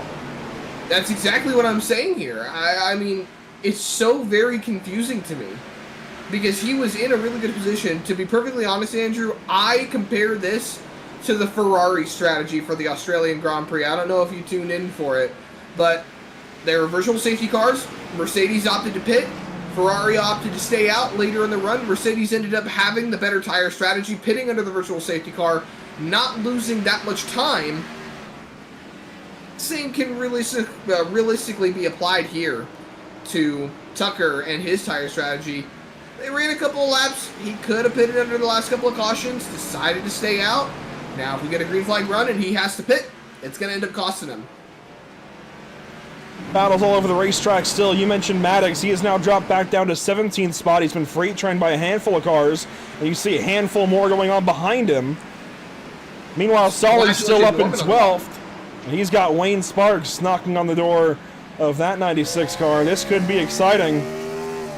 Good to see Sparks back on the lead lap, fighting for some positions up towards the front. Oh, a little bit of contact there. Tony the Tiger paying us a visit. And then it's these two side by side again, Smith and Moats. See Brendan Maddox and Christenberry waiting to see if maybe they can pick up a spot or two. Moats still stuck on that top line. Big swing to the top line. He gets a little sideways into corner entry. Still hanging on tight to that outside, but it looks like Smith is going to clear the 8 car. They're going to fall in single file, and the caution is out. Spinner, front straightaway. Donald Kite turned around out of turn 4. Right in front of the leaders. And this is going to help Tucker. He's going to be able to head into the pit lane without losing a lap. He'll go as low as 24th if nobody joins him. That's the question, though, Zach. Will other guys join him here? I think the answer is yes. You have a chance to get on the same tire strategy as the fastest car on the track and stay ahead of him if you're Vincent Arthur. As there was just a bit of contact. Kite got up the racetrack and got tagged there by Rochelle. Nothing Rochelle did wrong, as we are seeing some pit stops. Oh, Conover comes in. Going to the pit lane. I don't mind this call at all. He could even take 2 and stay well ahead of the 3. And if you're guileless, Durheim Sr., I think consider the 2 tires here. You've only got about 37 laps on this set. Consider 2. Get track position, bury the 3, and still have tires on him. This is a huge opportunity for all these guys. I don't know if I take 2 tires. I'm not rooting against the 3. I need to be clear. I'm just saying they have an opportunity here. We know he's got to take 4. These guys don't need to. For Conover, though, it will be 4. Takes 4. Durheim trying to win the race off over the 3. It's not going to happen. So Tucker will exit. Tucker will exit second off the pit lane. That'll put him 6th on the racetrack as Arthur stays out, Pressey stays out, Baumler and Norman stay out. Let's see if we can dial up driver number 7 here. Move him up. And see what he's got to say as he stays out on this set of tires, and will restart about 4th position. Ronnie, you're going to have all those fresh tires right behind you. Why stay out right here? I just pitted before that on that last caution, so I think I only got maybe 20, 25 laps on these. So just tired of being in the back, man, getting caught up in a bunch of stuff. I'm just wanting to try to flip the field, hopefully stay up front, and hopefully the tires leaving out, and we can just kind of ride up here with these guys for a little bit and see what happens. And of course, we know how important tires can be, but also how important track position can be. You say it right there. Is this maybe the way you treat the rest of the race? You just want to try to stay up front on these restarts versus having the freshest tires? Well, I mean, hopefully I can stay up here long enough to where when we need to pit one more time, I can go with all the leaders and kind of be on the same strategy. So we'll just have to see how it all plays out, and we'll go from there. Other than that, I really don't know what's going to happen. Best of luck. Thank you. We get him back down. Vincent Arthur going to lead us back around to the green flag. Blackwell and Martin down low. 169 down this time. 130 to go. 131. Green flag.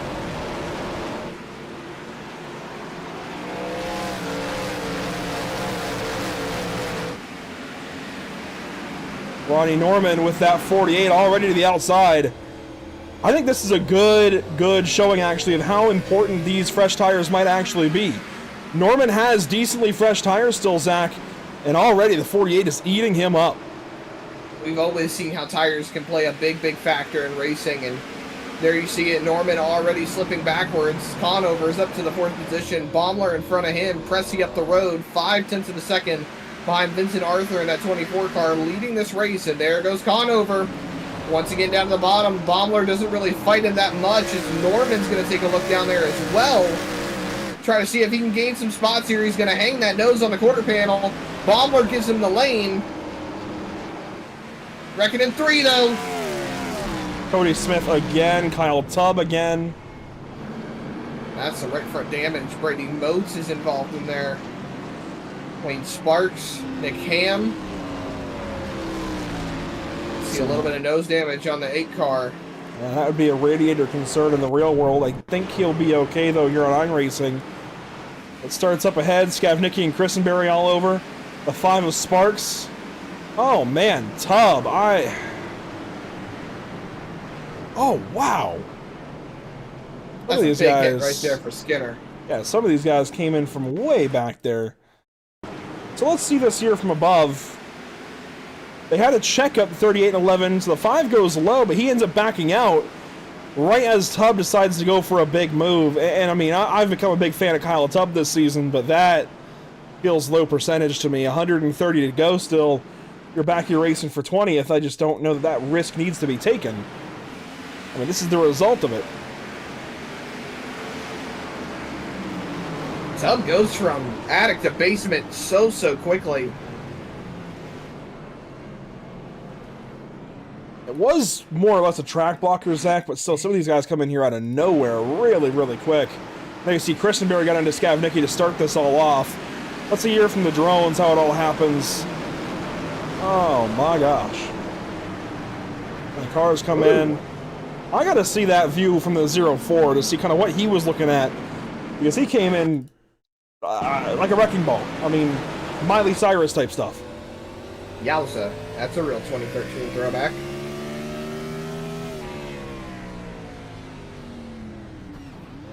I don't think he really had the availability to see, but at the same time...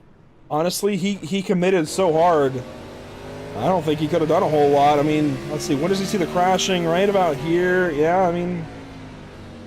I think he was just always kind of committed at that point. It's tough. When you drive it all the way to the braking zone like that, there's not a whole lot you can do to actually check up and slow down. So I do recognize that for the 04 of Skinner, but man, he did come in from a ways back and hit the 42 of Smith. But we're going to get it restarted here.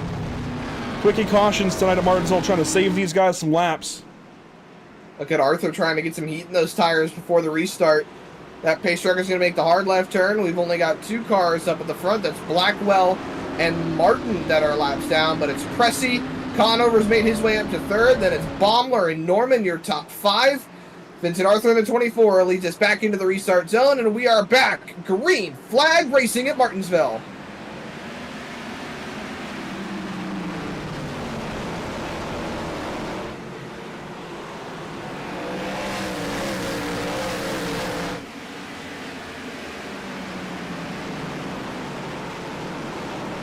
The top 2 still on old tires. Those are Arthur and Pressey. The blue number 7 of Ronnie Norman also still on old Goodyears. But for the most part, we're starting to see those new tires come on through. Conover up to 3rd, Baumler into 4th. He's actually on old tires as well. So Baumler and Norman both on older tires. So we got battles all throughout the top 15. Here's Christenberry and Housden. Oh, Housden gonna go for a spin. That's gonna be a big one. Dustin Stallings involved. Gladulich goes around and one car piles into the outside. That was Cody Smith. Again. That was one of the bigger incidents of the day.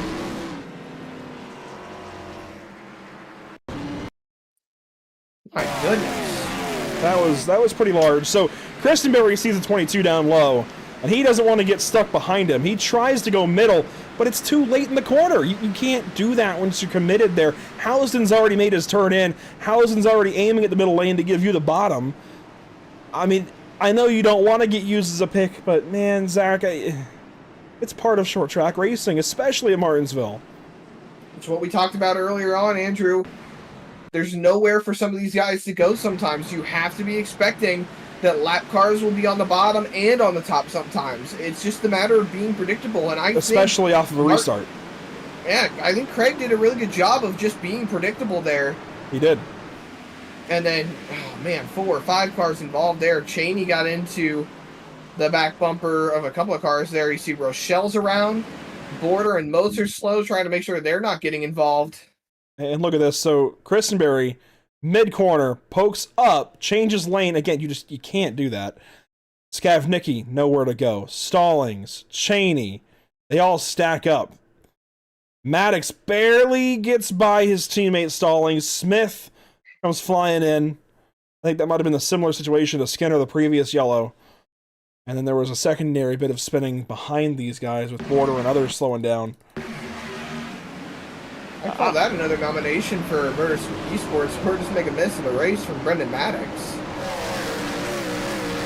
You see Gladwich go around off Rochelle. And then even George got hit by Border.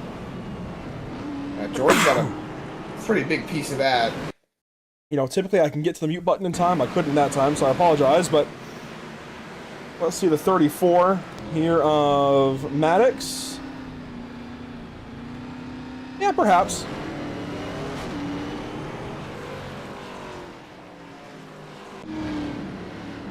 Just calling it as I see it. And looks like we're getting ready to line up and go back green flag racing. Just Blackwell up at the front, but it's still Vincent Arthur leading the charge. Yeah, we're starting to put him in the garage area at this point. Skinner's out of the race, Christenberry out of the race, Kite's out of the race. So we're starting to stack him up in the pit lane. And we're starting to see these guys throw in the towel with all the incidents we're seeing. Green flag on the way. Vincent Arthur slow into the restart zone. Green flag. We're racing again at Martinsville.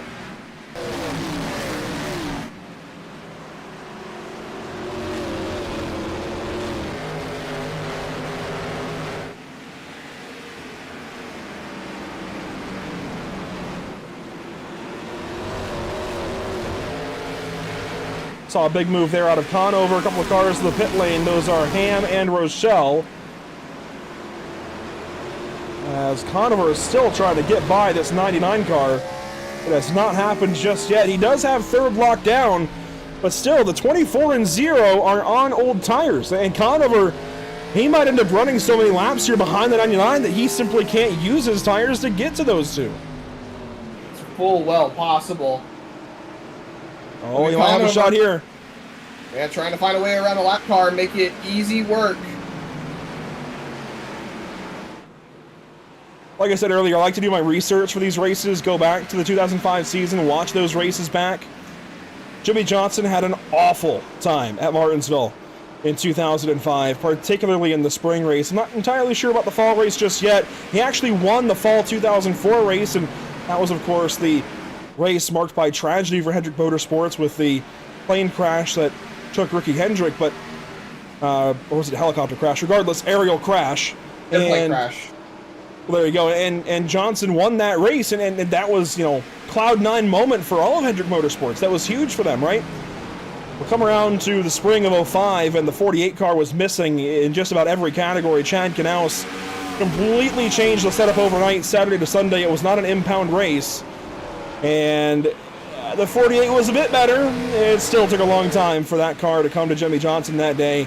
And it was an off day, certainly, for the 48 at Martinsville, considering, again, he had won the fall prior and had many more wins at Martinsville down the road for Jimmy Johnson throughout his career. And that was even before the championships. Of course, 5 came in a row, and then 2 more a bit later on in 13 and 16. But Conover putting all that history behind the number 48 tonight, running third place. And I say all of this, Zach, because if he's able to get the track position here on Arthur and on Pressey, again, depending on when a caution falls, we could see these guys all even up on tire strategy. So if he can get the track position over these two, you never know. You just never know. He could rewrite history and put that 48 car in victory lane tonight. It's full well possible, but my bets are still on that 24 car.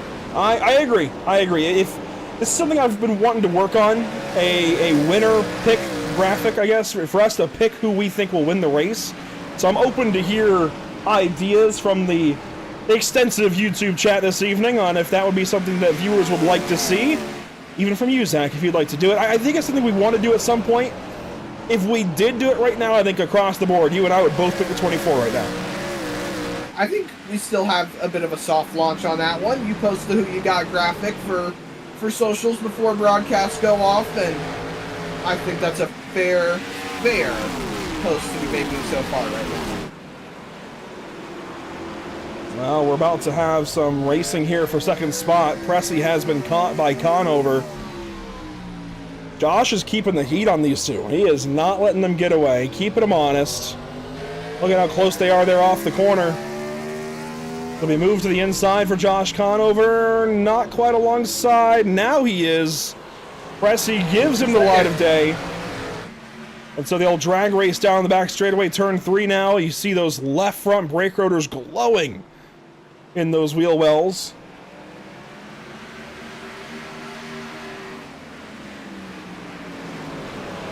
Right fronts are pretty by for 4th. Right front rotors are pretty hot too, as the 3 car up to 4th spot behind the 48. He's gotten by Ronnie Norman. Chase Sturheim up to 6th. Nick Geilis is stabilized in 7th. Senior Maddox and Baumler complete your top 10. How about Brendan Maddox from a lap down in the opening 100? As we come around to complete 200 here in the top 10. He has learned quickly. He has. I'm really impressed with that 34 car of Maddox. He's done a great job to get up there and take advantage of the situations that have been presented to him. Talk about situations being presented. Conover's up to second now. He is trying to chase down his teammate. This is a look live at Brendan Maddox. Wayne Sparks, trouble. Off of turn 4. Caution's out. As the 5 machine has another detour from what has otherwise been a decently quiet day. I mean, he's had some up and down moments, but a couple of incidents like this. Going. Yeah. Racing here, got into Rochelle, then tagged by Moats, and then Hallows had even got a piece there of Ham. You got a slice of Ham, how about that? How have we not made that joke sooner? Pit stops are underway, Andrew. While we take another look at the replay. Sparks goes around and Ham gets an incident point right there. Took a while to get the caution, but there it finally came out once he got up to the wall and then backed up. You mentioned pit stops, though, for our race leaders. Tucker will stay out, but Arthur and Conover come in, so Tucker taking the track position. The Hendrick teammates, though, taking the tires. Arthur, I wonder, do either of these two take 2? No, that's going to be 4 tires for both. See, I'm confused as to why Conover came in, because he kind of put himself on the same strategy as Tucker. Yeah. And he's going to lose spots in the pit lane. Oh, man. Don't tell me he was caught speeding. Hold on. Let me take a look. And I don't see a penalty, but he might be in the process of serving it, and that's why. You know what it could have been, Zach? You like talking about the fact he's a new father. He's got a newborn. Maybe he had to step away for a second. Honey, get me a bottle. I mean, anything is possible, I suppose, but that's going to absolutely toss the 48 to the rear. 20th spot, down 19th here under caution. Oh my gosh. From battling for the lead to deep teens here, almost 20th spot. And now everything has changed up front, too, because Tucker stays out. Cheney and Border also stay out. So Arthur's going to be stuck back there in 4th on the restart. Now, that has not stopped him before.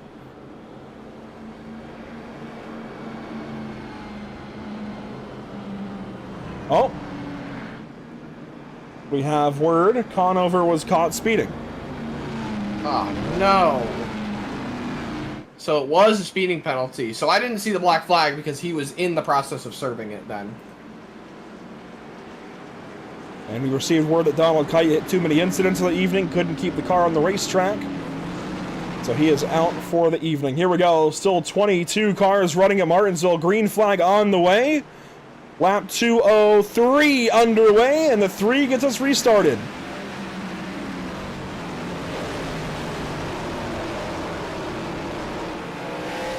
A disjointed restart, Zach.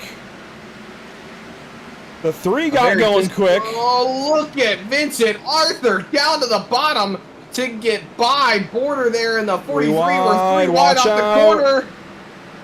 Arthur now underneath the 42 of Smith, who's a lap down, by the way. Border on the lead lap. That was surprising to see. He was laps down earlier on, but we've seen cars come back. He's up the racetrack. Yeah, way up the track there goes Border. Baumler gets alongside of him now. But Dalton Tucker, other side of the racetrack, here he is leading the way now over Kenneth Cheney. So the 3 car back out front. I think when we hit driver of the day, Zach, easily the 3 and 24 are on it. Question is, who are the other 2 that we put in? I would have said Conover until that pit cycle right there under caution. I still think he's in decent consideration. We'll have to wait and see where he's at when we go to make our picks, but as of right now, I think you've got a pretty solid idea of who is going to be nominated for NARL Driver of the Day. And Vincent Arthur right now, he has gotten by the lap cars, Andrew. There is nothing separating him and these top 2 cars. Blackwell falls in line trying to get behind that 24 car, maybe take a charge to the front. That's right in front of Pressey and Norman. Dylas down to the inside of Ham. Contact Ham at the racetrack. Smith gets into him. Durheim trying to get by. Hunter Sr. now behind it. Ham has a lane down. He stays up top. Hunter Sr. fills the gap underneath. That's going to bring Brendan Maddox into it. He's 9th. Smith, though, underneath the 88 now. That is for position. That would be for the lucky dog. Maddox gets into Smith, though, and Maddox will go for a spin. There they go off the corner. No caution yet. There it is. You just hate to see it. I thought that Smith... Oh, well, okay. Tubb takes a little bit of a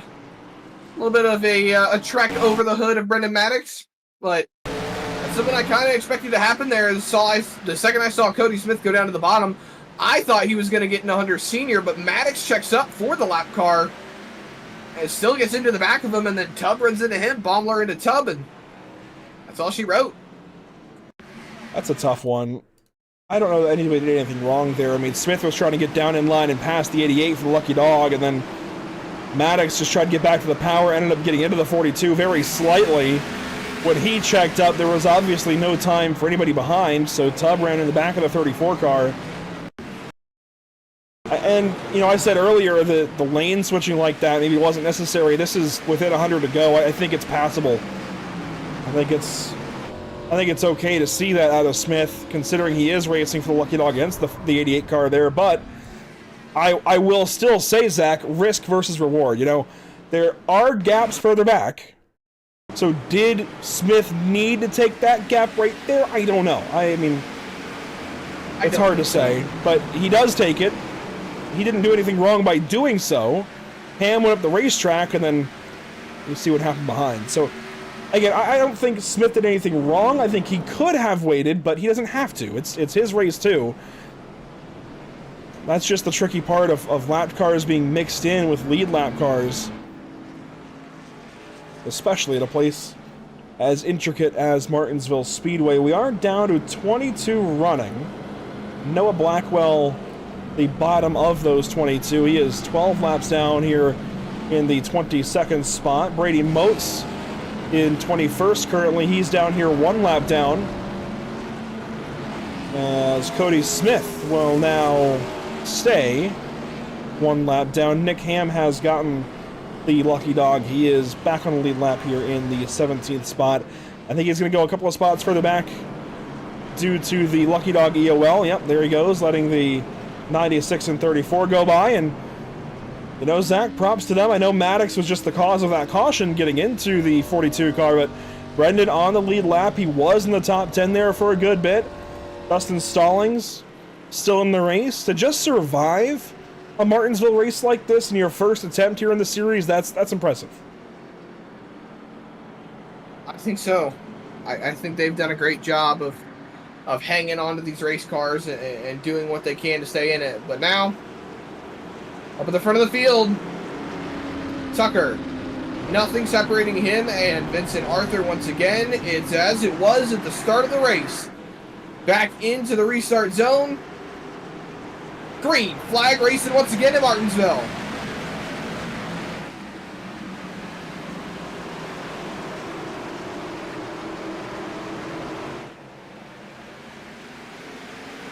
Taking this restart in from the fan cam, you see Arthur straight to the back bumper of the 3 car. Gets by the 99 with ease. And now it's the Zero's job to try and get by these guys. He is stuck on the outside of Smith. Brady Motes, the 8 car behind the Zero, not for position. The next car behind Pressey for position is the blue 7 of Ronnie Norman is, wow, right behind him.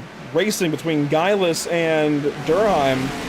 This might be one of the first times this season that these two particular drivers are battling with Zach. I mean, Guylis has had such a rough season so far. Durheim's been up front a lot. This might be one of their first crossover episodes here of the season.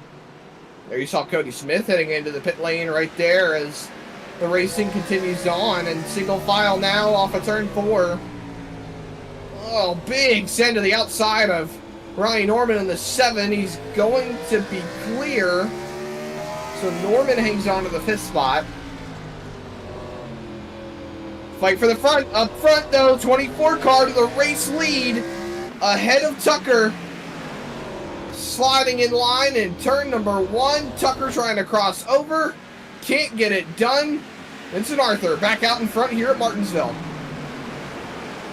So lead change there on lap 218. And I think Arthur might be home free, Zach. He pitted right about with 100 to go. Depending on how these cautions fall, he might not need to hit the pit lane at all the rest of the race. Gotta wonder how many laps they've each led on the day, because both of them have done a substantial amount of time up the front. There you see it, actually. Tucker's led quite a considerable amount of this race. He's led more than half. He's definitely got most laps led, locked up on the day. Oh! But Arthur and, well, Tucker!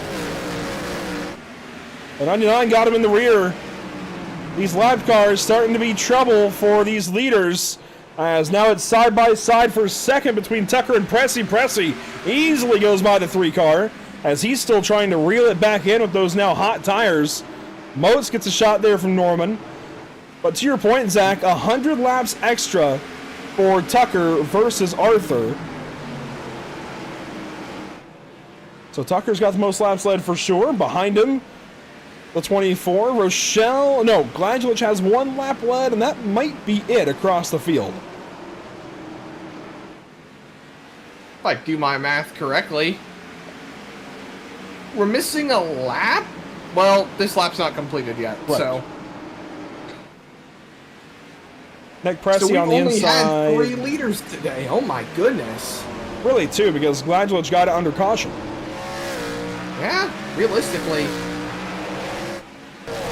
Great battles back here.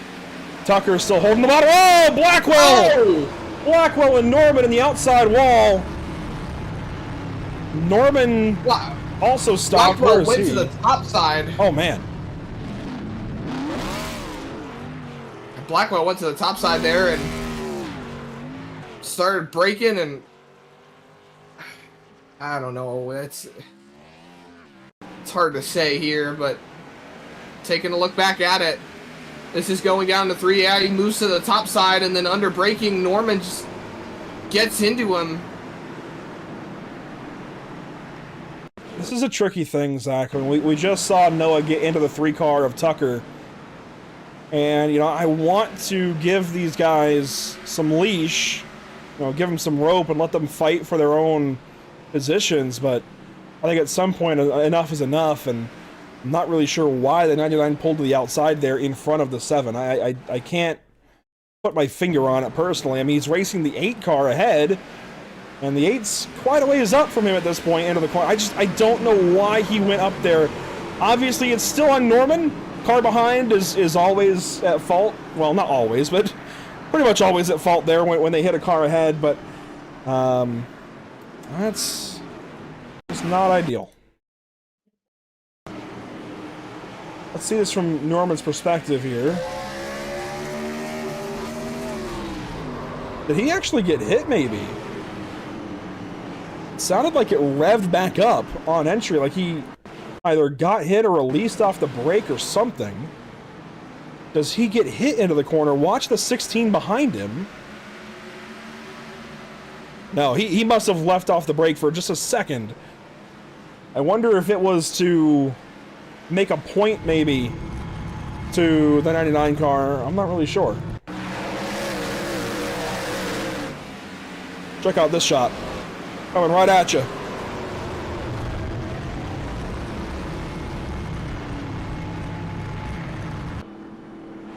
Vincent Arthur, of course, will hang on to the race lead. Pace car lights are off.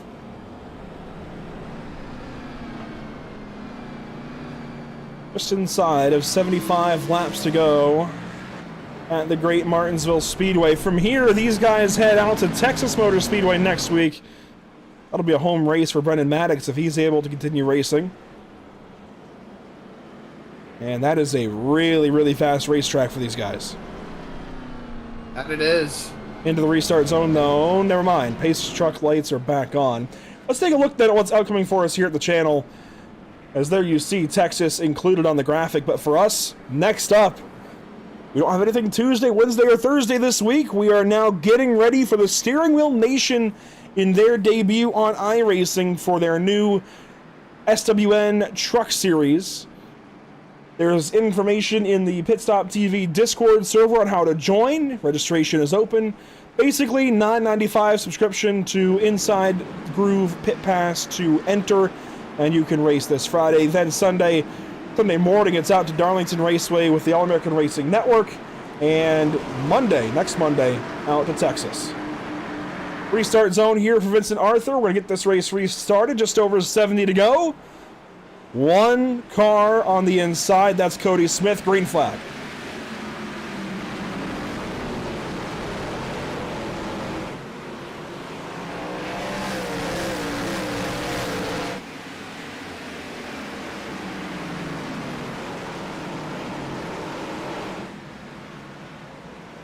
And one lap complete off the restart.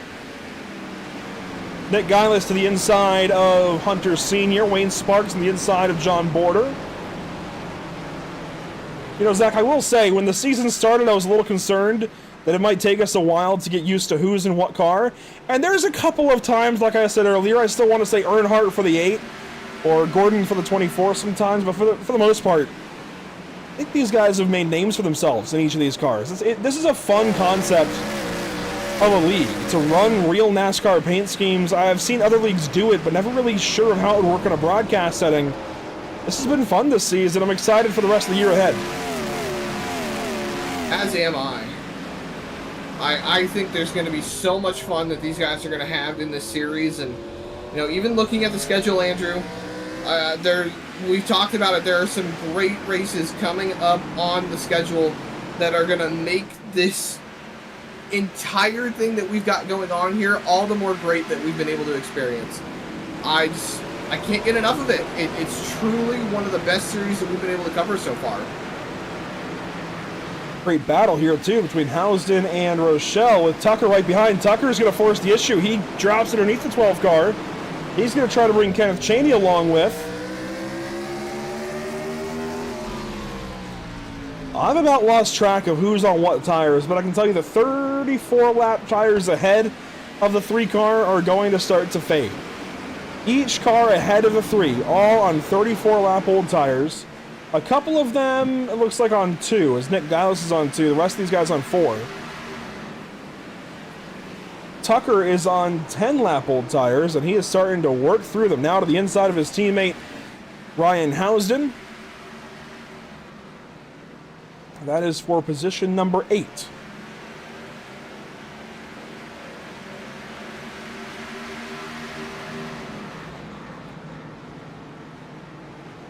By the way, Blackwell has now called it a night. I know he was hanging on for a while, trying to stay in this race. He has now parked it, Zach. I'm sorry, I'm cutting you off there. I was just going to say, we're into a bit more single file racing, and I think we've just really seen some big shakeups so far. And I know you've brought it up verbatim so far in this race, but I just can't get over how much this whole top 10 is shaken up. One of the big things that I've noticed is that, you know, we talked about the Morgan McClure Motorsport cars and just how they kind of dominated the first few races of the season, and how we expected Hunter Sr. to somewhat fall off a little bit as the racing went on. And I won't say necessarily fall off, more just kind of be a little bit more relative on his pace. And, you know, he started 17th on the night. With all the wrecks so far and everything that he's done to avoid it all, he has worked himself up into the top 5. You know, he has dropped a little bit in power rankings, but he still holds that number 1 spot.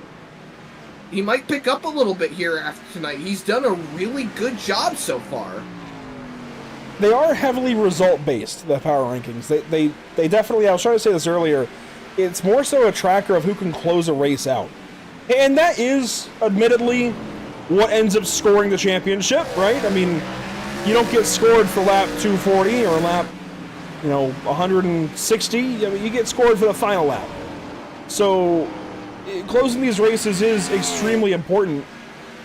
So the power rankings are still indicative of who is finishing well and therefore who is doing well in the point standings, but it doesn't give these guys credit for running up front in the middle of the race, just how they finish, no matter the circumstances. So Senior's been able to do that. The last few races, kind of a detour, but he's still been doing okay on the results sheet. Hasn't gone too far from what he did earlier in the season. Tonight, this is one of the better runs he's had since winning his last race. That would have been, Las Vegas, where he went back to victory lane? Yes. So it's been a little bit now since he has won a couple of races. And, Brian Jones in Atlanta and then Dustin Cleaver last week at Bristol. But Senior doing a really good job here this evening, getting back up where he needs to be, again, in this top 5, contending for what could be a win here, depending on how things shake out. He's got Dalton Tucker reeling him in, though. And that 3 car, of course, most laps led here tonight. I definitely think he is fitting in as kind of an intimidator role this evening. I gotta say, though, Zach, I'm not sure why this is. Have you noticed the headlights on that car? No, what am I supposed to be looking for? Just look straight on at the headlights. Oh. I think the left front is the 03 headlight and the right front is the 05 headlight. We might want to get that straightened out on the 3 car for Texas next week as Hunter Sr. rolls over and gives the 3 the spot. Well, Andrew, I know it looks surprised to see you, that's all. Yeah, but see, like, at the same time, your son, one of his favorite movies is Cars, and, you know, one of the most famous lines in it, race cars don't need headlights because the track is always lit. They got stickers. Just the wrong stickers. Well, let's swap the stickers out, maybe. So your top 4 are all just kind of riding around up here, it seems like. They are all on older tires. They all pitted at the same lap. Arthur, Pressey, Durham, and Conover. All took 4 tires. Of course, Conover had to go to the rear with that speeding penalty. But he's starting to get reeled in by that 3 of Tucker. If this goes green, Zach, I would not rule out Tucker at least getting to the 24. I don't know that he catches and passes Arthur, but I think maybe certainly could put down that he can try and catch him. I mean, it's 3.5 seconds, 52 laps to go here. I don't think that's entirely unreasonable. I don't think so either. But I'm very skeptical because we've seen just how the off strategy has played for Tucker, and I won't say it's been relatively in his favor. He certainly tried something different, and I adore the idea of shaking it up, giving something a try, and seeing how it works, and it's definitely worked for him so far. But the big thing that offset strategies have is if you have the ability to drive the car and you have that track position, it doesn't hurt you as much. So I don't think we're seeing it hurt him as much as it could have, but it certainly could have resulted in a worse finish than he is at the moment.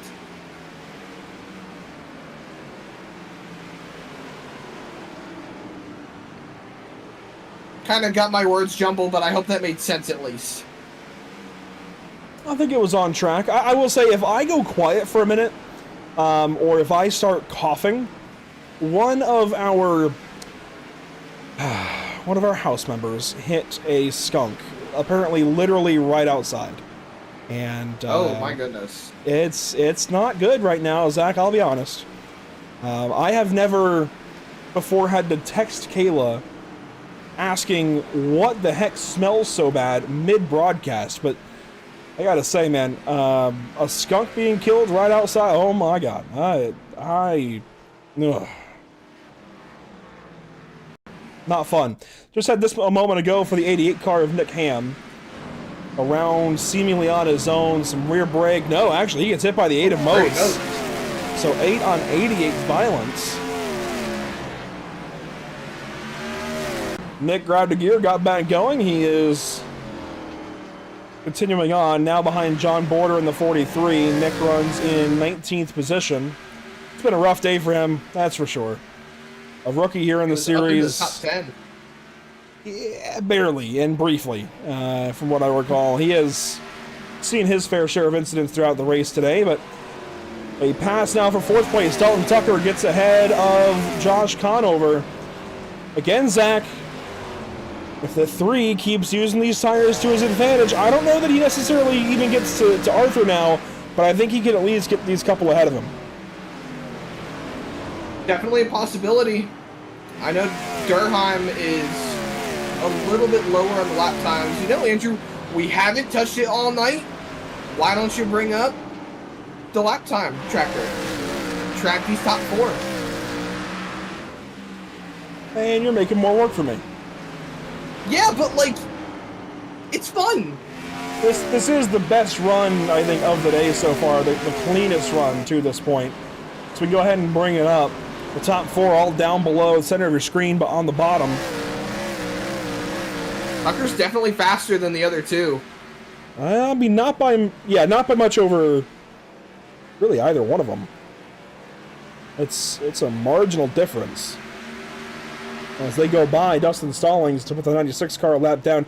He's got some damage. He's been falling back as a result of that. That lap, Tucker slower than Pressy, a little bit quicker than Durheim, but they both had that lap traffic of Stallings that last lap. See some clear traffic here. Rolling by the start-finish line now. Pressy running a 5 right there. Tucker's still slower than both of them. I mean, he does now have 35 laps on the tires, so they are going to start to be less and less effective lap after lap. I still think he can at least get one of these guys. But if we do get a caution now, Zach, I think you've got it. Caution. You've got a pit, right? But if you're Tucker, is this a time that you consider too? I feel like it's a very toss-up decision because, again, it's kind of one of those situations that we see in late race cautions all the time. It's damned if you do, damned if you don't. If you stay out, everyone behind you is going to pit. If you pit, then everyone else is going to stay out. I think you're a little bit more in the situation of if you pit, you might have some others follow you rather than stay out just based on the amount of laps that they put on the tires. But it still creates a precedent of what do you do? Do you do as the others do? Do you follow the status quo, or do you make it a toss-up? Throw in the opposite of what they do and maybe try to work on them based on either what you have on the car now or just the skill you think you have to drive the race car. We've talked about well, there it is. There's the caution. It's for Nick Ham. Ah! I was just about to say, I think we've talked enough with these guys this evening about track position. I think that's the way you need to go, but let's see what Tucker does under this yellow. Here's Nick Ham. It's going to be down to the turns 1 and 2, I believe, for him. Border gets the wall behind him. Border had just gone that lap down to Arthur. That's going to trap Stallings a lap down as Ham just backs it into the wall. Loops it around. I think he hit the incident limit at that point. That or chose to Alt F4 on out. Man, that is tragic for Dustin Stallings. If this happens a lap earlier, he gets the lucky dog. Pit stops are underway. And looks like Tucker has decided to come on in with the rest of them. Yeah, I think you have to at least. Everyone into the pit lane now. I think you have to at least get something. Question is, how many? That's the big question now. Border stays out to get a free pass. You see Stallings staying out to take a lap. There we go. Tucker, does he take 2? Does he take 4? 24 should be down and away right about now. There he goes. Tucker. Still waiting. He's going for 4. I just don't like that. Pressy's out. Durheim's out. Is Conover going to beat him out? He loses a spot on the pit lane to Conover in the 48 car. That 48 team has been doing real good with the pit stops. So he's going to be out and away into the 4 spot. Tucker's going to lose 1 position. So that's going to make it all the more difficult for him to be up there at the end to get this taken care of. If we can check in with another driver or two here. There's a handful of guys we could go and talk to. On Border, actually, has been placed on the lead lap. Yeah, he took the wave around, the lucky dog. He will now pit. Also, it has been confirmed Nick Ham has been disqualified. There you go. Let's go ahead and bring in driver 16 here. Once I can track him down. There he is.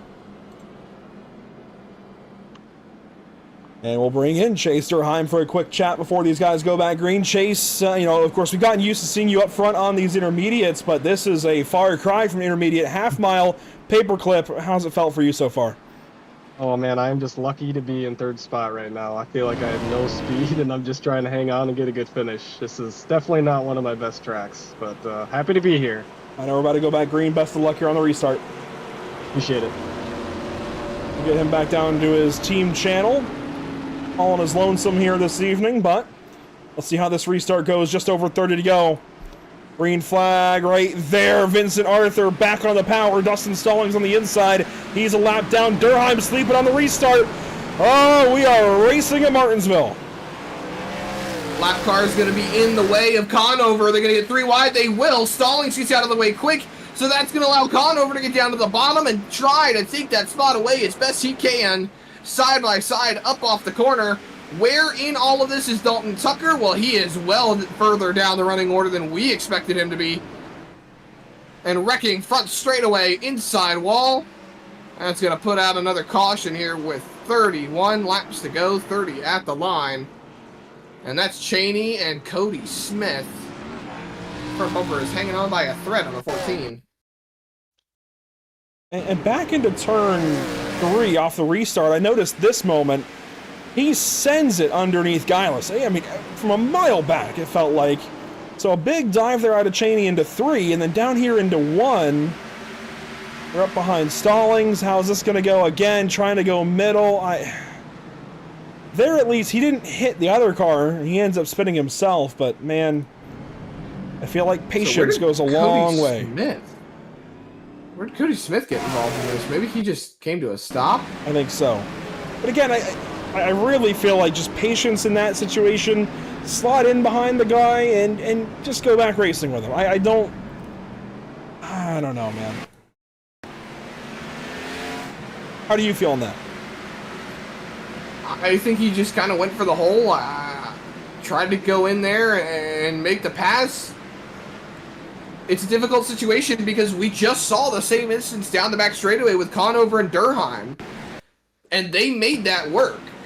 And Cheney saw the hole that he could keep the 28 pinned to the outside around Stallings, but that hole closed about as quick as it formed, and even then he just jumped on the brakes really hard and snapped the rear end around. I mean, from the looks of it, with how much these guys are spinning the way they are, I feel like they're just not running a lot of rear brake, and that's what's causing them to have these loose instances when they jam on them too hard. Well, Cheney's coming in for some repairs. That front bumper dangling off of the rest of the car here. That right front has seen better days as well. He's in. That bumper should now be secure, and he'll be able to go back racing. We spoke with Chase Durheim a caution ago. Let's see if we can dial up the driver of the 0, perhaps. Racing kind of down on his own here this evening. And let's see, driver number 0, Nick Pressey. We've been seeing this all race out of you, dropping down onto the apron, the curbing there. What's the strategy with that? The strategy is I'm bored and it's something to do under yellow, so I do it. Fair enough. I know on dirt you can kind of cool the tires down. Have you noticed anything like that? No, I wouldn't have noticed. They don't tell us if it actually cools the tires like they would in a GT class car or something like that. But you know, it's something to do. It's fun, and you know, relaxes me a little. You know, being second and all. Fair enough. As you guys go green, best of luck. Thank you very much. Always a pleasure. Nick Pressey getting back green here. Second place on the restart, Zach.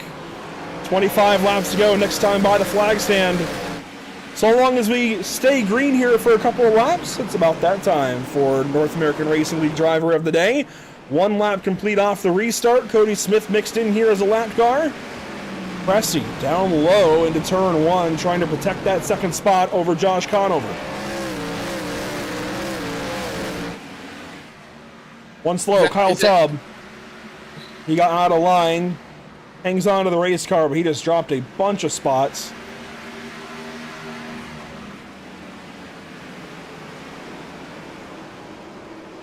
Well, So Zach, I can make my picks now.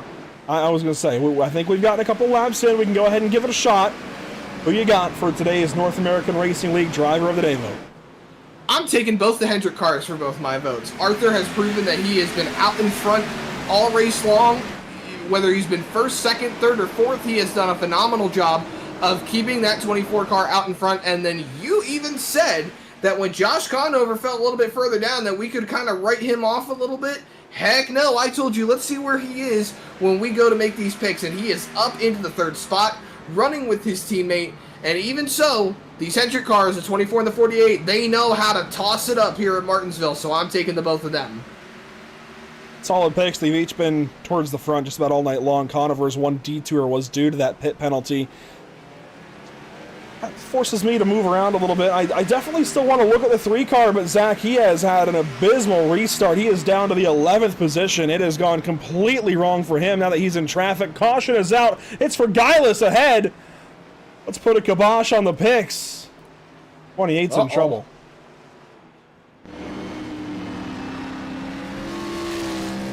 Just as we had settled in for a moment, of course, everything goes a little bit wrong. Guileless mostly on his own. He's got Hunter Sr. ahead. Does he get jammed up on the brakes? Yeah, pretty much. I mean, top lane just lost it. That's what I keep saying. These guys are getting really hard on the brakes, and they're just snapping the rear ends around.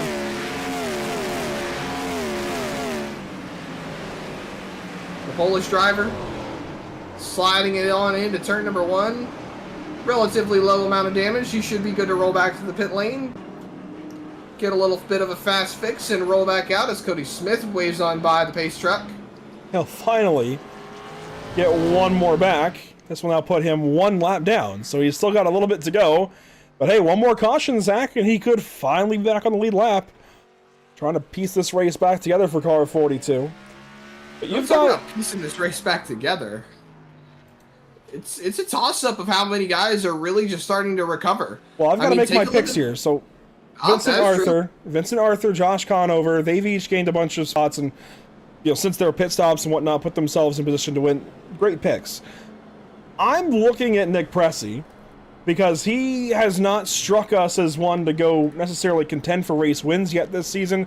We know he's been serviceable in the top 10, top 5 even, but this definitely feels like he's above his weight class a little bit in a good way. So I'm going to give a nod here to Nick Pressey. I think, man, I want to give it to Dalton Tucker still. 159 laps led, Zach. I don't know how I'm going to pass him up, but I think I'm going to have to. And I'm actually going to go for the 5 of Wayne Sparks. I hate to go 3 Hendrick cars. I hate to go with 3 Hendrick cars, but frankly, Wayne Sparks was multiple laps down earlier, I do believe. Multiple incidents earlier for sure. Frankly, it's between, for me, for my second pick here, it's between Senior, Gladgelich, Sparks, and Maddox. And they are all almost even. But it's such a tough call. It is, but I'm gonna go Wayne Sparks here, I think, and I'm gonna go ahead and type his name here into the slot. He's just put this race back together for himself. A comeback drive for sure in car number 5. So I'll get that vote up in just a moment. We'll get back racing here with 16 to go, as Vincent Arthur is going to lead us back around to the green flag. Barney the flagman has that green silk displayed. Restart, 16 to go here at Martinsville.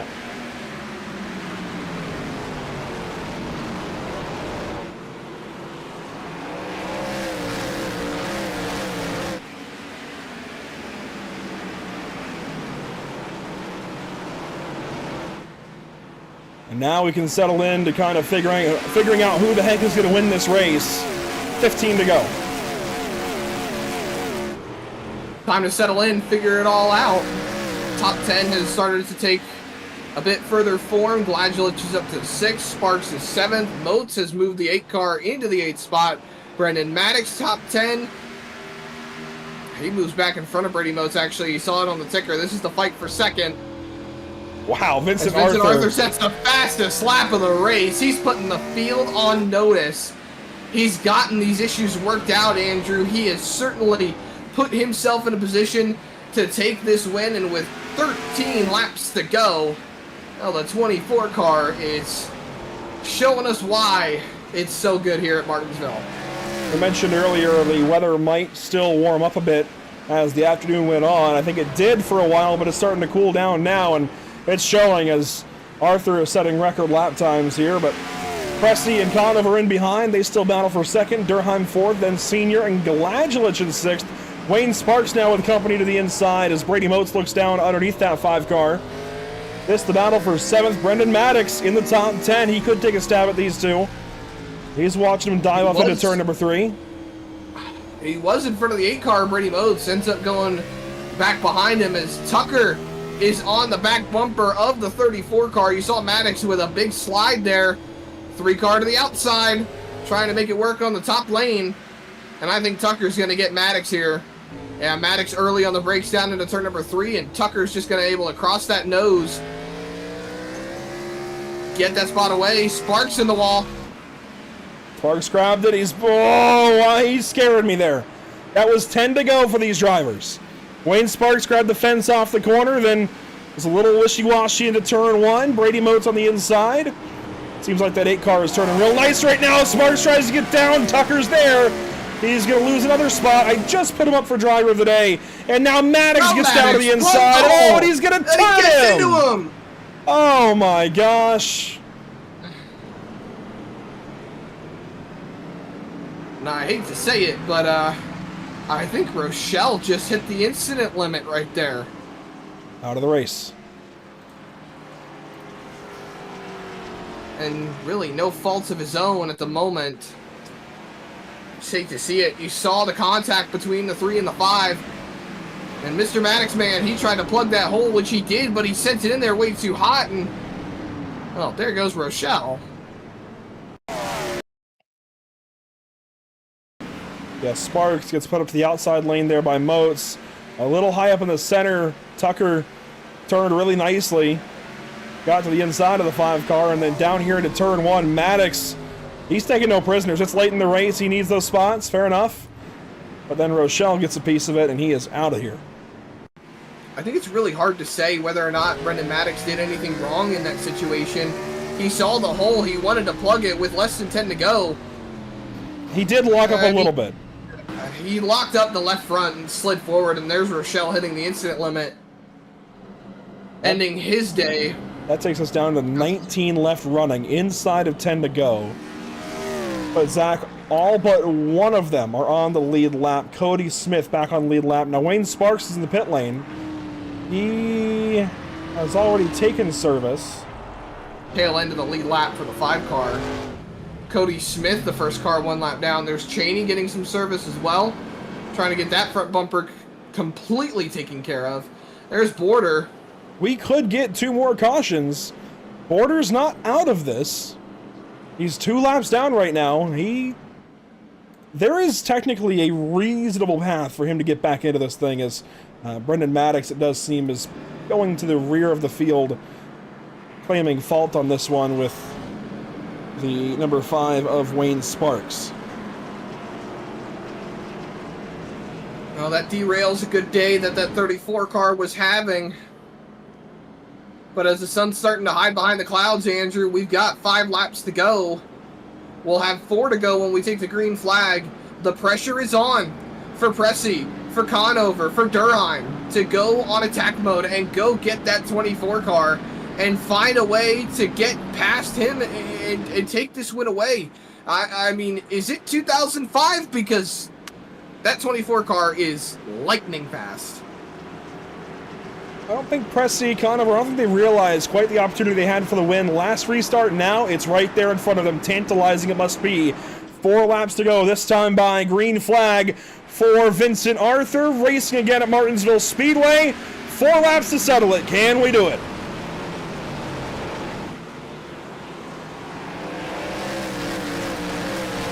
Side-by-side racing in the back. Rather, back at the top 10. Motes and Gladulich side-by-side for 6th. There they are off the corner. 3 laps to go as they get battling, and Gladulich drops down a bit. But Vincent Arthur trying to get away from this 0 car. A little over a mile to go.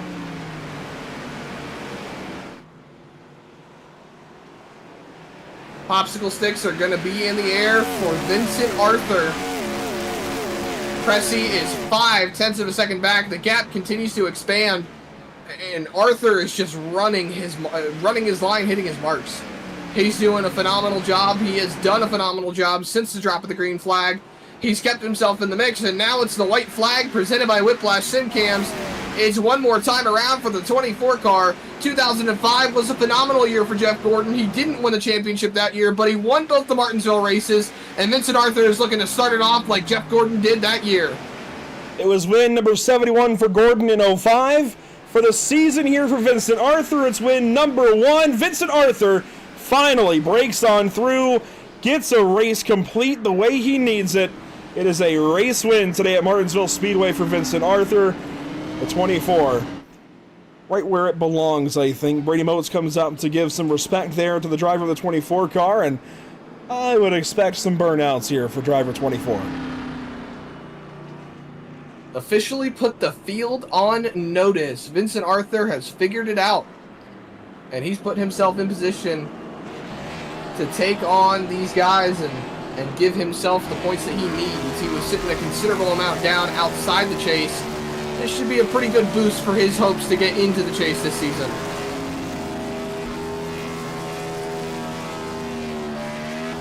There's the celebration for Vincent Arthur. It's been a lot of bad luck to start the season off. That's the first bit of damage on that 24 car. Finally gonna break through. Also, amazingly, 6 races deep, this is the first win for that team as a whole. For the 5, the 48, the 24, the 25, this is their first win of the season.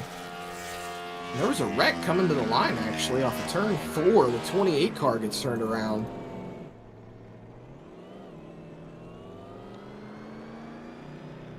Everything just falling into place as the checkered flag falls on what was a interesting Martinsville race. Vincent Arthur will end up leading 140 laps en route to victory here today. Not quite a dominating day. I mean, it was 159 led for Dalton Tucker. I think the two kind of shared it. It's hard to call either one the dominator in this because they both kind of did. But it is a stellar day still for the 24 car. Where the 3 couldn't quite close it up and follow through, Vincent Arthur is able to, as he gets it done at Martinsville Speedway. Let's take a look back at your unofficial race results.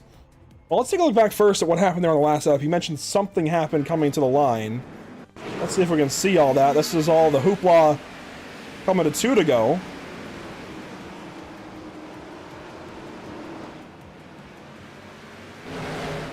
So we'll just sit on the static cams a little bit and see what happens.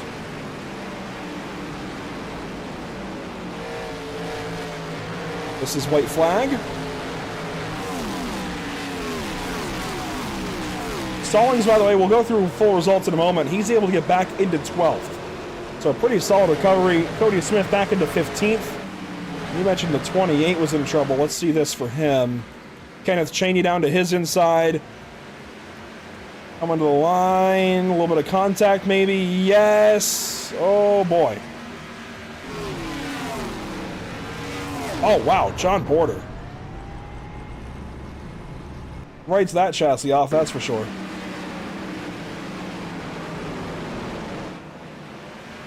Let's see this. So off the corner.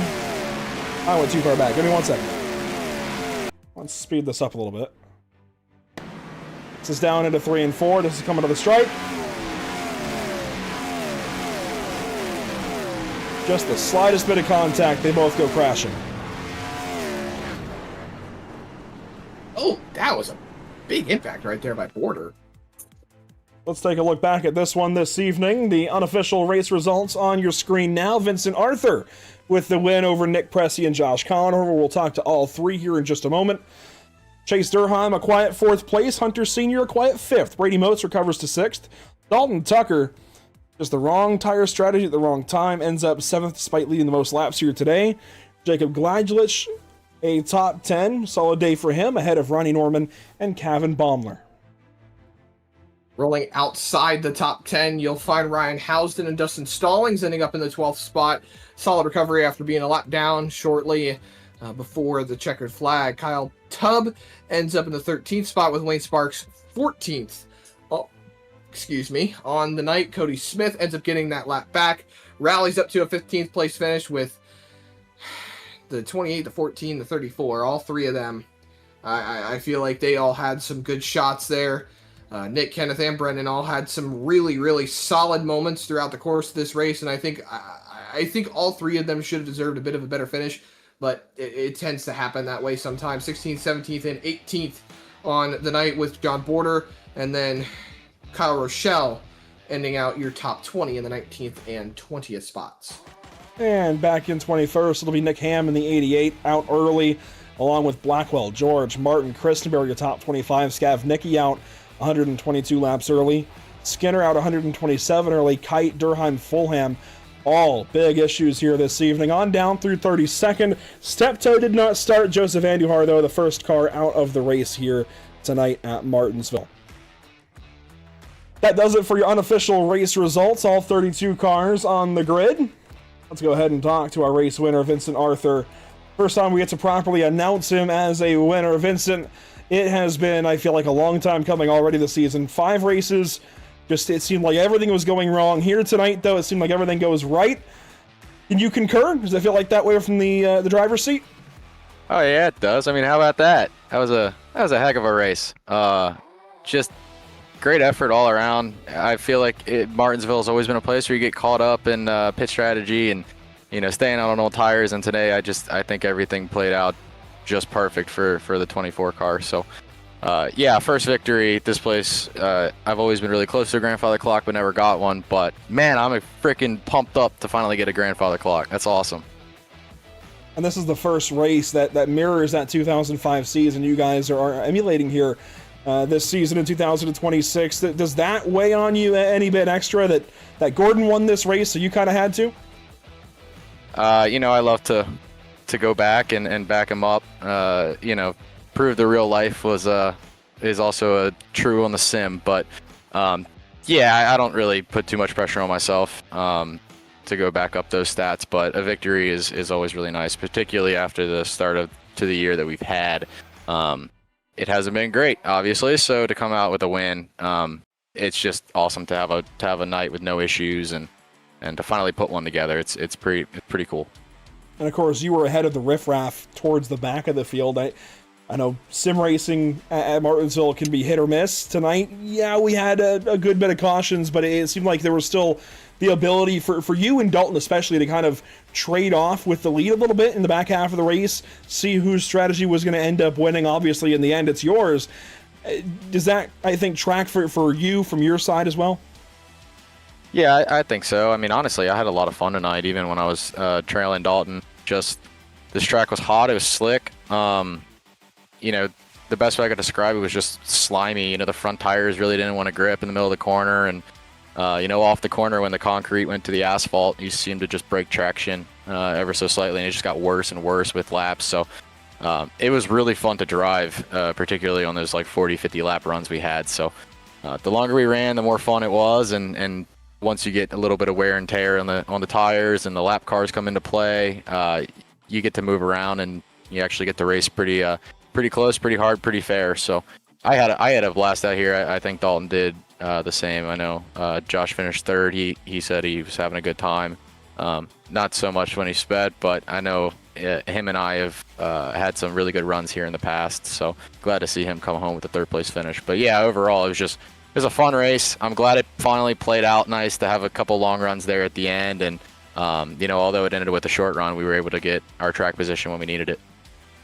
Well, congratulations, Vincent. Good to talk to you after this one. Hopefully we'll talk to you again soon. Yeah, thank you guys. I'll see you next week. Vincent Arthur with a big night here at Martinsville Speedway. And Zach, that takes us on back to position number 2. That's Nick Pressey. We spoke with him very briefly earlier on in the evening, but now we get to talk to him as a second place finisher. Absolutely, Pressey, you did a great job to try and get up there and go after Vincent Arthur. I mean, kind of walk us through how that was going for you, because you had some good chances on those restarts, but it ultimately just fell away from you. Yeah, restarting first, it's a pretty big advantage here. But that aside, I thought I still had it in me to be able to to get it done. If I could just get close enough, I couldn't get close enough. You know, Vincent's incredible. Sometimes, you know, he'll just be able to do stuff like this that you never even think about. But like, you know, I'm still looking for my first win in this league. It hasn't happened yet. Well, as far as points paying races go, I did win one of the duels last year, but I thought today would be a good chance to do that. But like last year, I finished second, trying to hold off Josh again. One thing we brought up actually was that you were kind of punching above your weight class in this race. We haven't really seen you contending that far up at the front at some of these short tracks so far, but you really kind of stepped it up tonight. Are we going to see more of this? Are we going to see more runs up at the front and potentially maybe some chases at victory lane? Whenever I show up. But you know, in all seriousness, I was good at the short tracks last year. Last year I also ended up getting an EOL for other people's incidents at Bristol in the week prior to this. But last year was also, as you'll come to find out over the course of this year, I tend to be pretty unlucky when it comes to just things as a whole. No, I think that as long as I'm here and as long as I haven't spontaneously combusted any of my computer parts or controller or I don't know, heat stroke or anything like that, I should be fine. I should be fine to compete for wins. That's great to hear, and hopefully we'll see you winning some more races this season. But congratulations on your finish tonight here. Second place at Martinsville is nothing to be ashamed of. Congratulations. Thank you very much. There you go, Nick That was your Pressey second. with a big finish here, second place this evening. On down to Josh Conover in the third spot. I know it's been a bit of recovery for him since he was leading at Atlanta and had to depart us, obviously for good reason. But Josh, P3 this evening, so close to some laps led earlier in the day and even then late. The middle, though, what happened there? I tried following Vinny and he started to blend over for his box, so I did the same thing, and I was looking through the net looking for my crew and wasn't watching the lights. Crept over the 35. I think I was doing like 38, and the pit road police nabbed me. It doesn't take much, but at the same time, I feel like it doesn't take much to get you to victory lane at this point. You just keep running towards the front here in these races. Kind of like Vincent, where he kept running towards the front. Eventually something went right. Eventually a race went the way he needed it to. I feel like the same will be true for you. One of these races is eventually going to pay out the way it needs to. Is there a race that you have on your radar? Truthfully, it was tonight. This is probably one of my better tracks. I'll just say on the schedule, I guess. I guess looking ahead, I mean, obviously everybody can say Dega. Maybe. Shoot, I don't even know. Looking ahead, I'd probably have to go all the way to like Sonoma, truthfully, or Michigan. We had a good run there last year, but it's just tough. I mean, I knew Dalton was due for a dominating week, and I think if he didn't, lose the lead from strategy, he probably would have stayed up front and led literally every lap. And then Vinny's the same way. These guys are just too good to keep them down all season, and eventually they're just gonna, lead 275 or 300 or whatever the laps are. So we'll have to keep going to work. I know I did upload points, obviously nothing official, but we're up to P3, so long season, just kind of got to keep plugging away good finishes. There you go, Josh Conover. It's still a pretty big night here at Martinsville, that's for sure. Congratulations, and hopefully we're talking to you again soon. Yeah, appreciate you guys. Want to shout out Harpoon Designs as well. Brantley does good work. I think he's finally getting some clients from our guys over here, so good to see some Harpoon schemes on the track. And everybody that ran, I know we had a couple new guys from, I think, BRB, and for the most part, I think they had a decent night. So back to the mile and a half next week at Legacy, Texas, and appreciate the guys that are running. I think last year, like I said, I was talking to Nick earlier, I think we had like 21 cars for this race last year, and we still had 30 plus. We haven't had under 32 so far this year, so hopefully going back to mile and a half, we can put on good shows again and get back to normal amount of cautions. And you mentioned car count. If somebody is out there watching, wanting to enter, how can they do so? If you got Facebook, National Oval Racing Association on Facebook, I know there's 2 of them. It's the one without the dash NORA. That's our old one.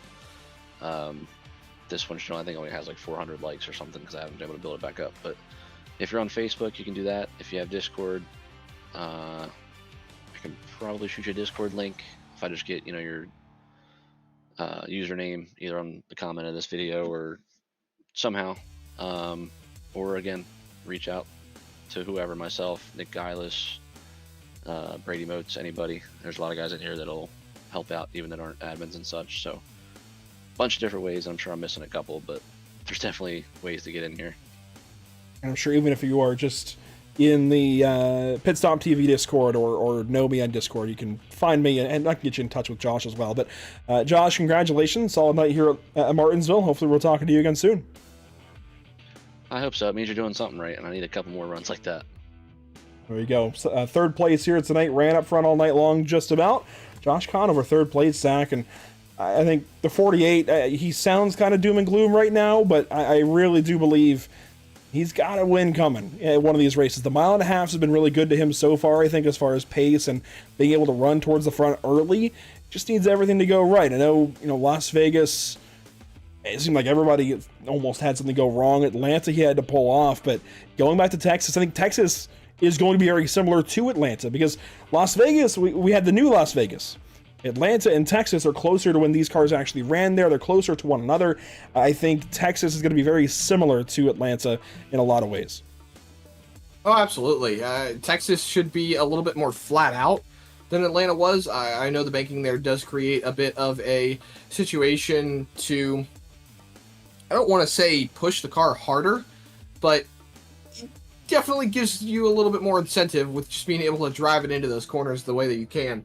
But I don't know. I think moving forward into these next few races, we've got some good, solid foundations for some great racing. I think Phoenix is one that I'm really looking forward to after Martinsville.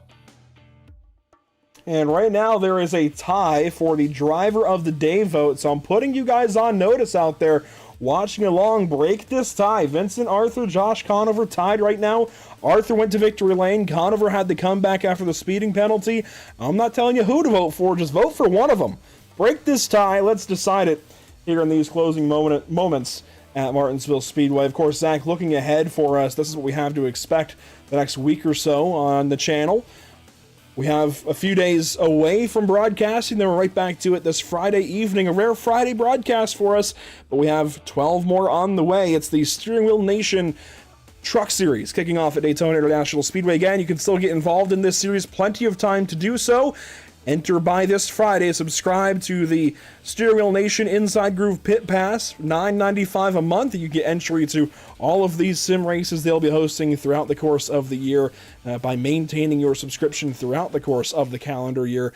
You can do it for, again, $9.95 a month or $99 for the full year, and that'll get you entered into every single race in Steering Wheel Nation, plus all the perks that come with being a member of the Inside Groove Pit Pass. So definitely check it out if you're wanting to go racing here on the channel. And just one more race here, hey, it's worth it. Trucks, Daytona this Friday evening, 125 laps coming up for those guys. And then Sunday morning, it's out to Darlington Raceway. Always a good time to head out to Darlington, that's for sure. All-American Racing Network getting back in action on the high banks of Darlington Raceway, NASCAR's original super speedway. And then Monday, out to Texas Motor Speedway for the NORA Retro Cup Series. I'm excited for that. Back to some 1.5 mile racing. I do love these short tracks, Zach, but I'm hoping we can get back to some green flag pit stops and strategy next Monday. I'm excited for that. We have a break in the tie for now. Should I go ahead and end the vote? I think so. Well, if I do so, it's going to go the way of a drive. Oh, the vote came in. Okay, well, I already ended it. The vote came in at the very last second. I was trying to end it right before we got that last vote. At the time, Zach, it would have been for the 48 of Josh Conover.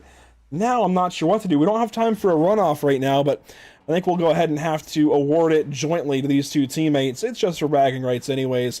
Josh Conover and Vincent Arthur, you guys will just have to share the driver of the day honors today. Josh Conover there in the 48, and of course Vincent Arthur there in the 24.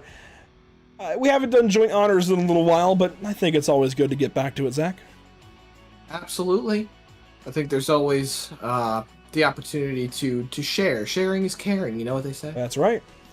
A big thank you to all of our partners here with the channel. Of course, also at the series, Harpoon Design, Clark Contracting, doing a bunch for us here this year in 2026, making sure we can stick around and cover all of these races here on Pit Stop TV. But a big thank you as well to our partners here with the channel, Whiplash SimCams, MXWraps.com, ATVO, Murtis Esports, CC's Business, and the North American Racing League. That'll do it for us here from Martinsville Speedway. Thanks so much for joining us. Until next time, when we go racing at Texas next week, or hopefully in between, again, Steering Wheel Nation Truck Series this Friday at Daytona, Truck Night in America. That's going to be a lot of fun. And boy, I'm excited for it. Of course, the All-American Racing Network on Sunday as well. Make sure to tune in for everything we have to offer these upcoming days. It's going to be a lot of fun. We'll see you next week.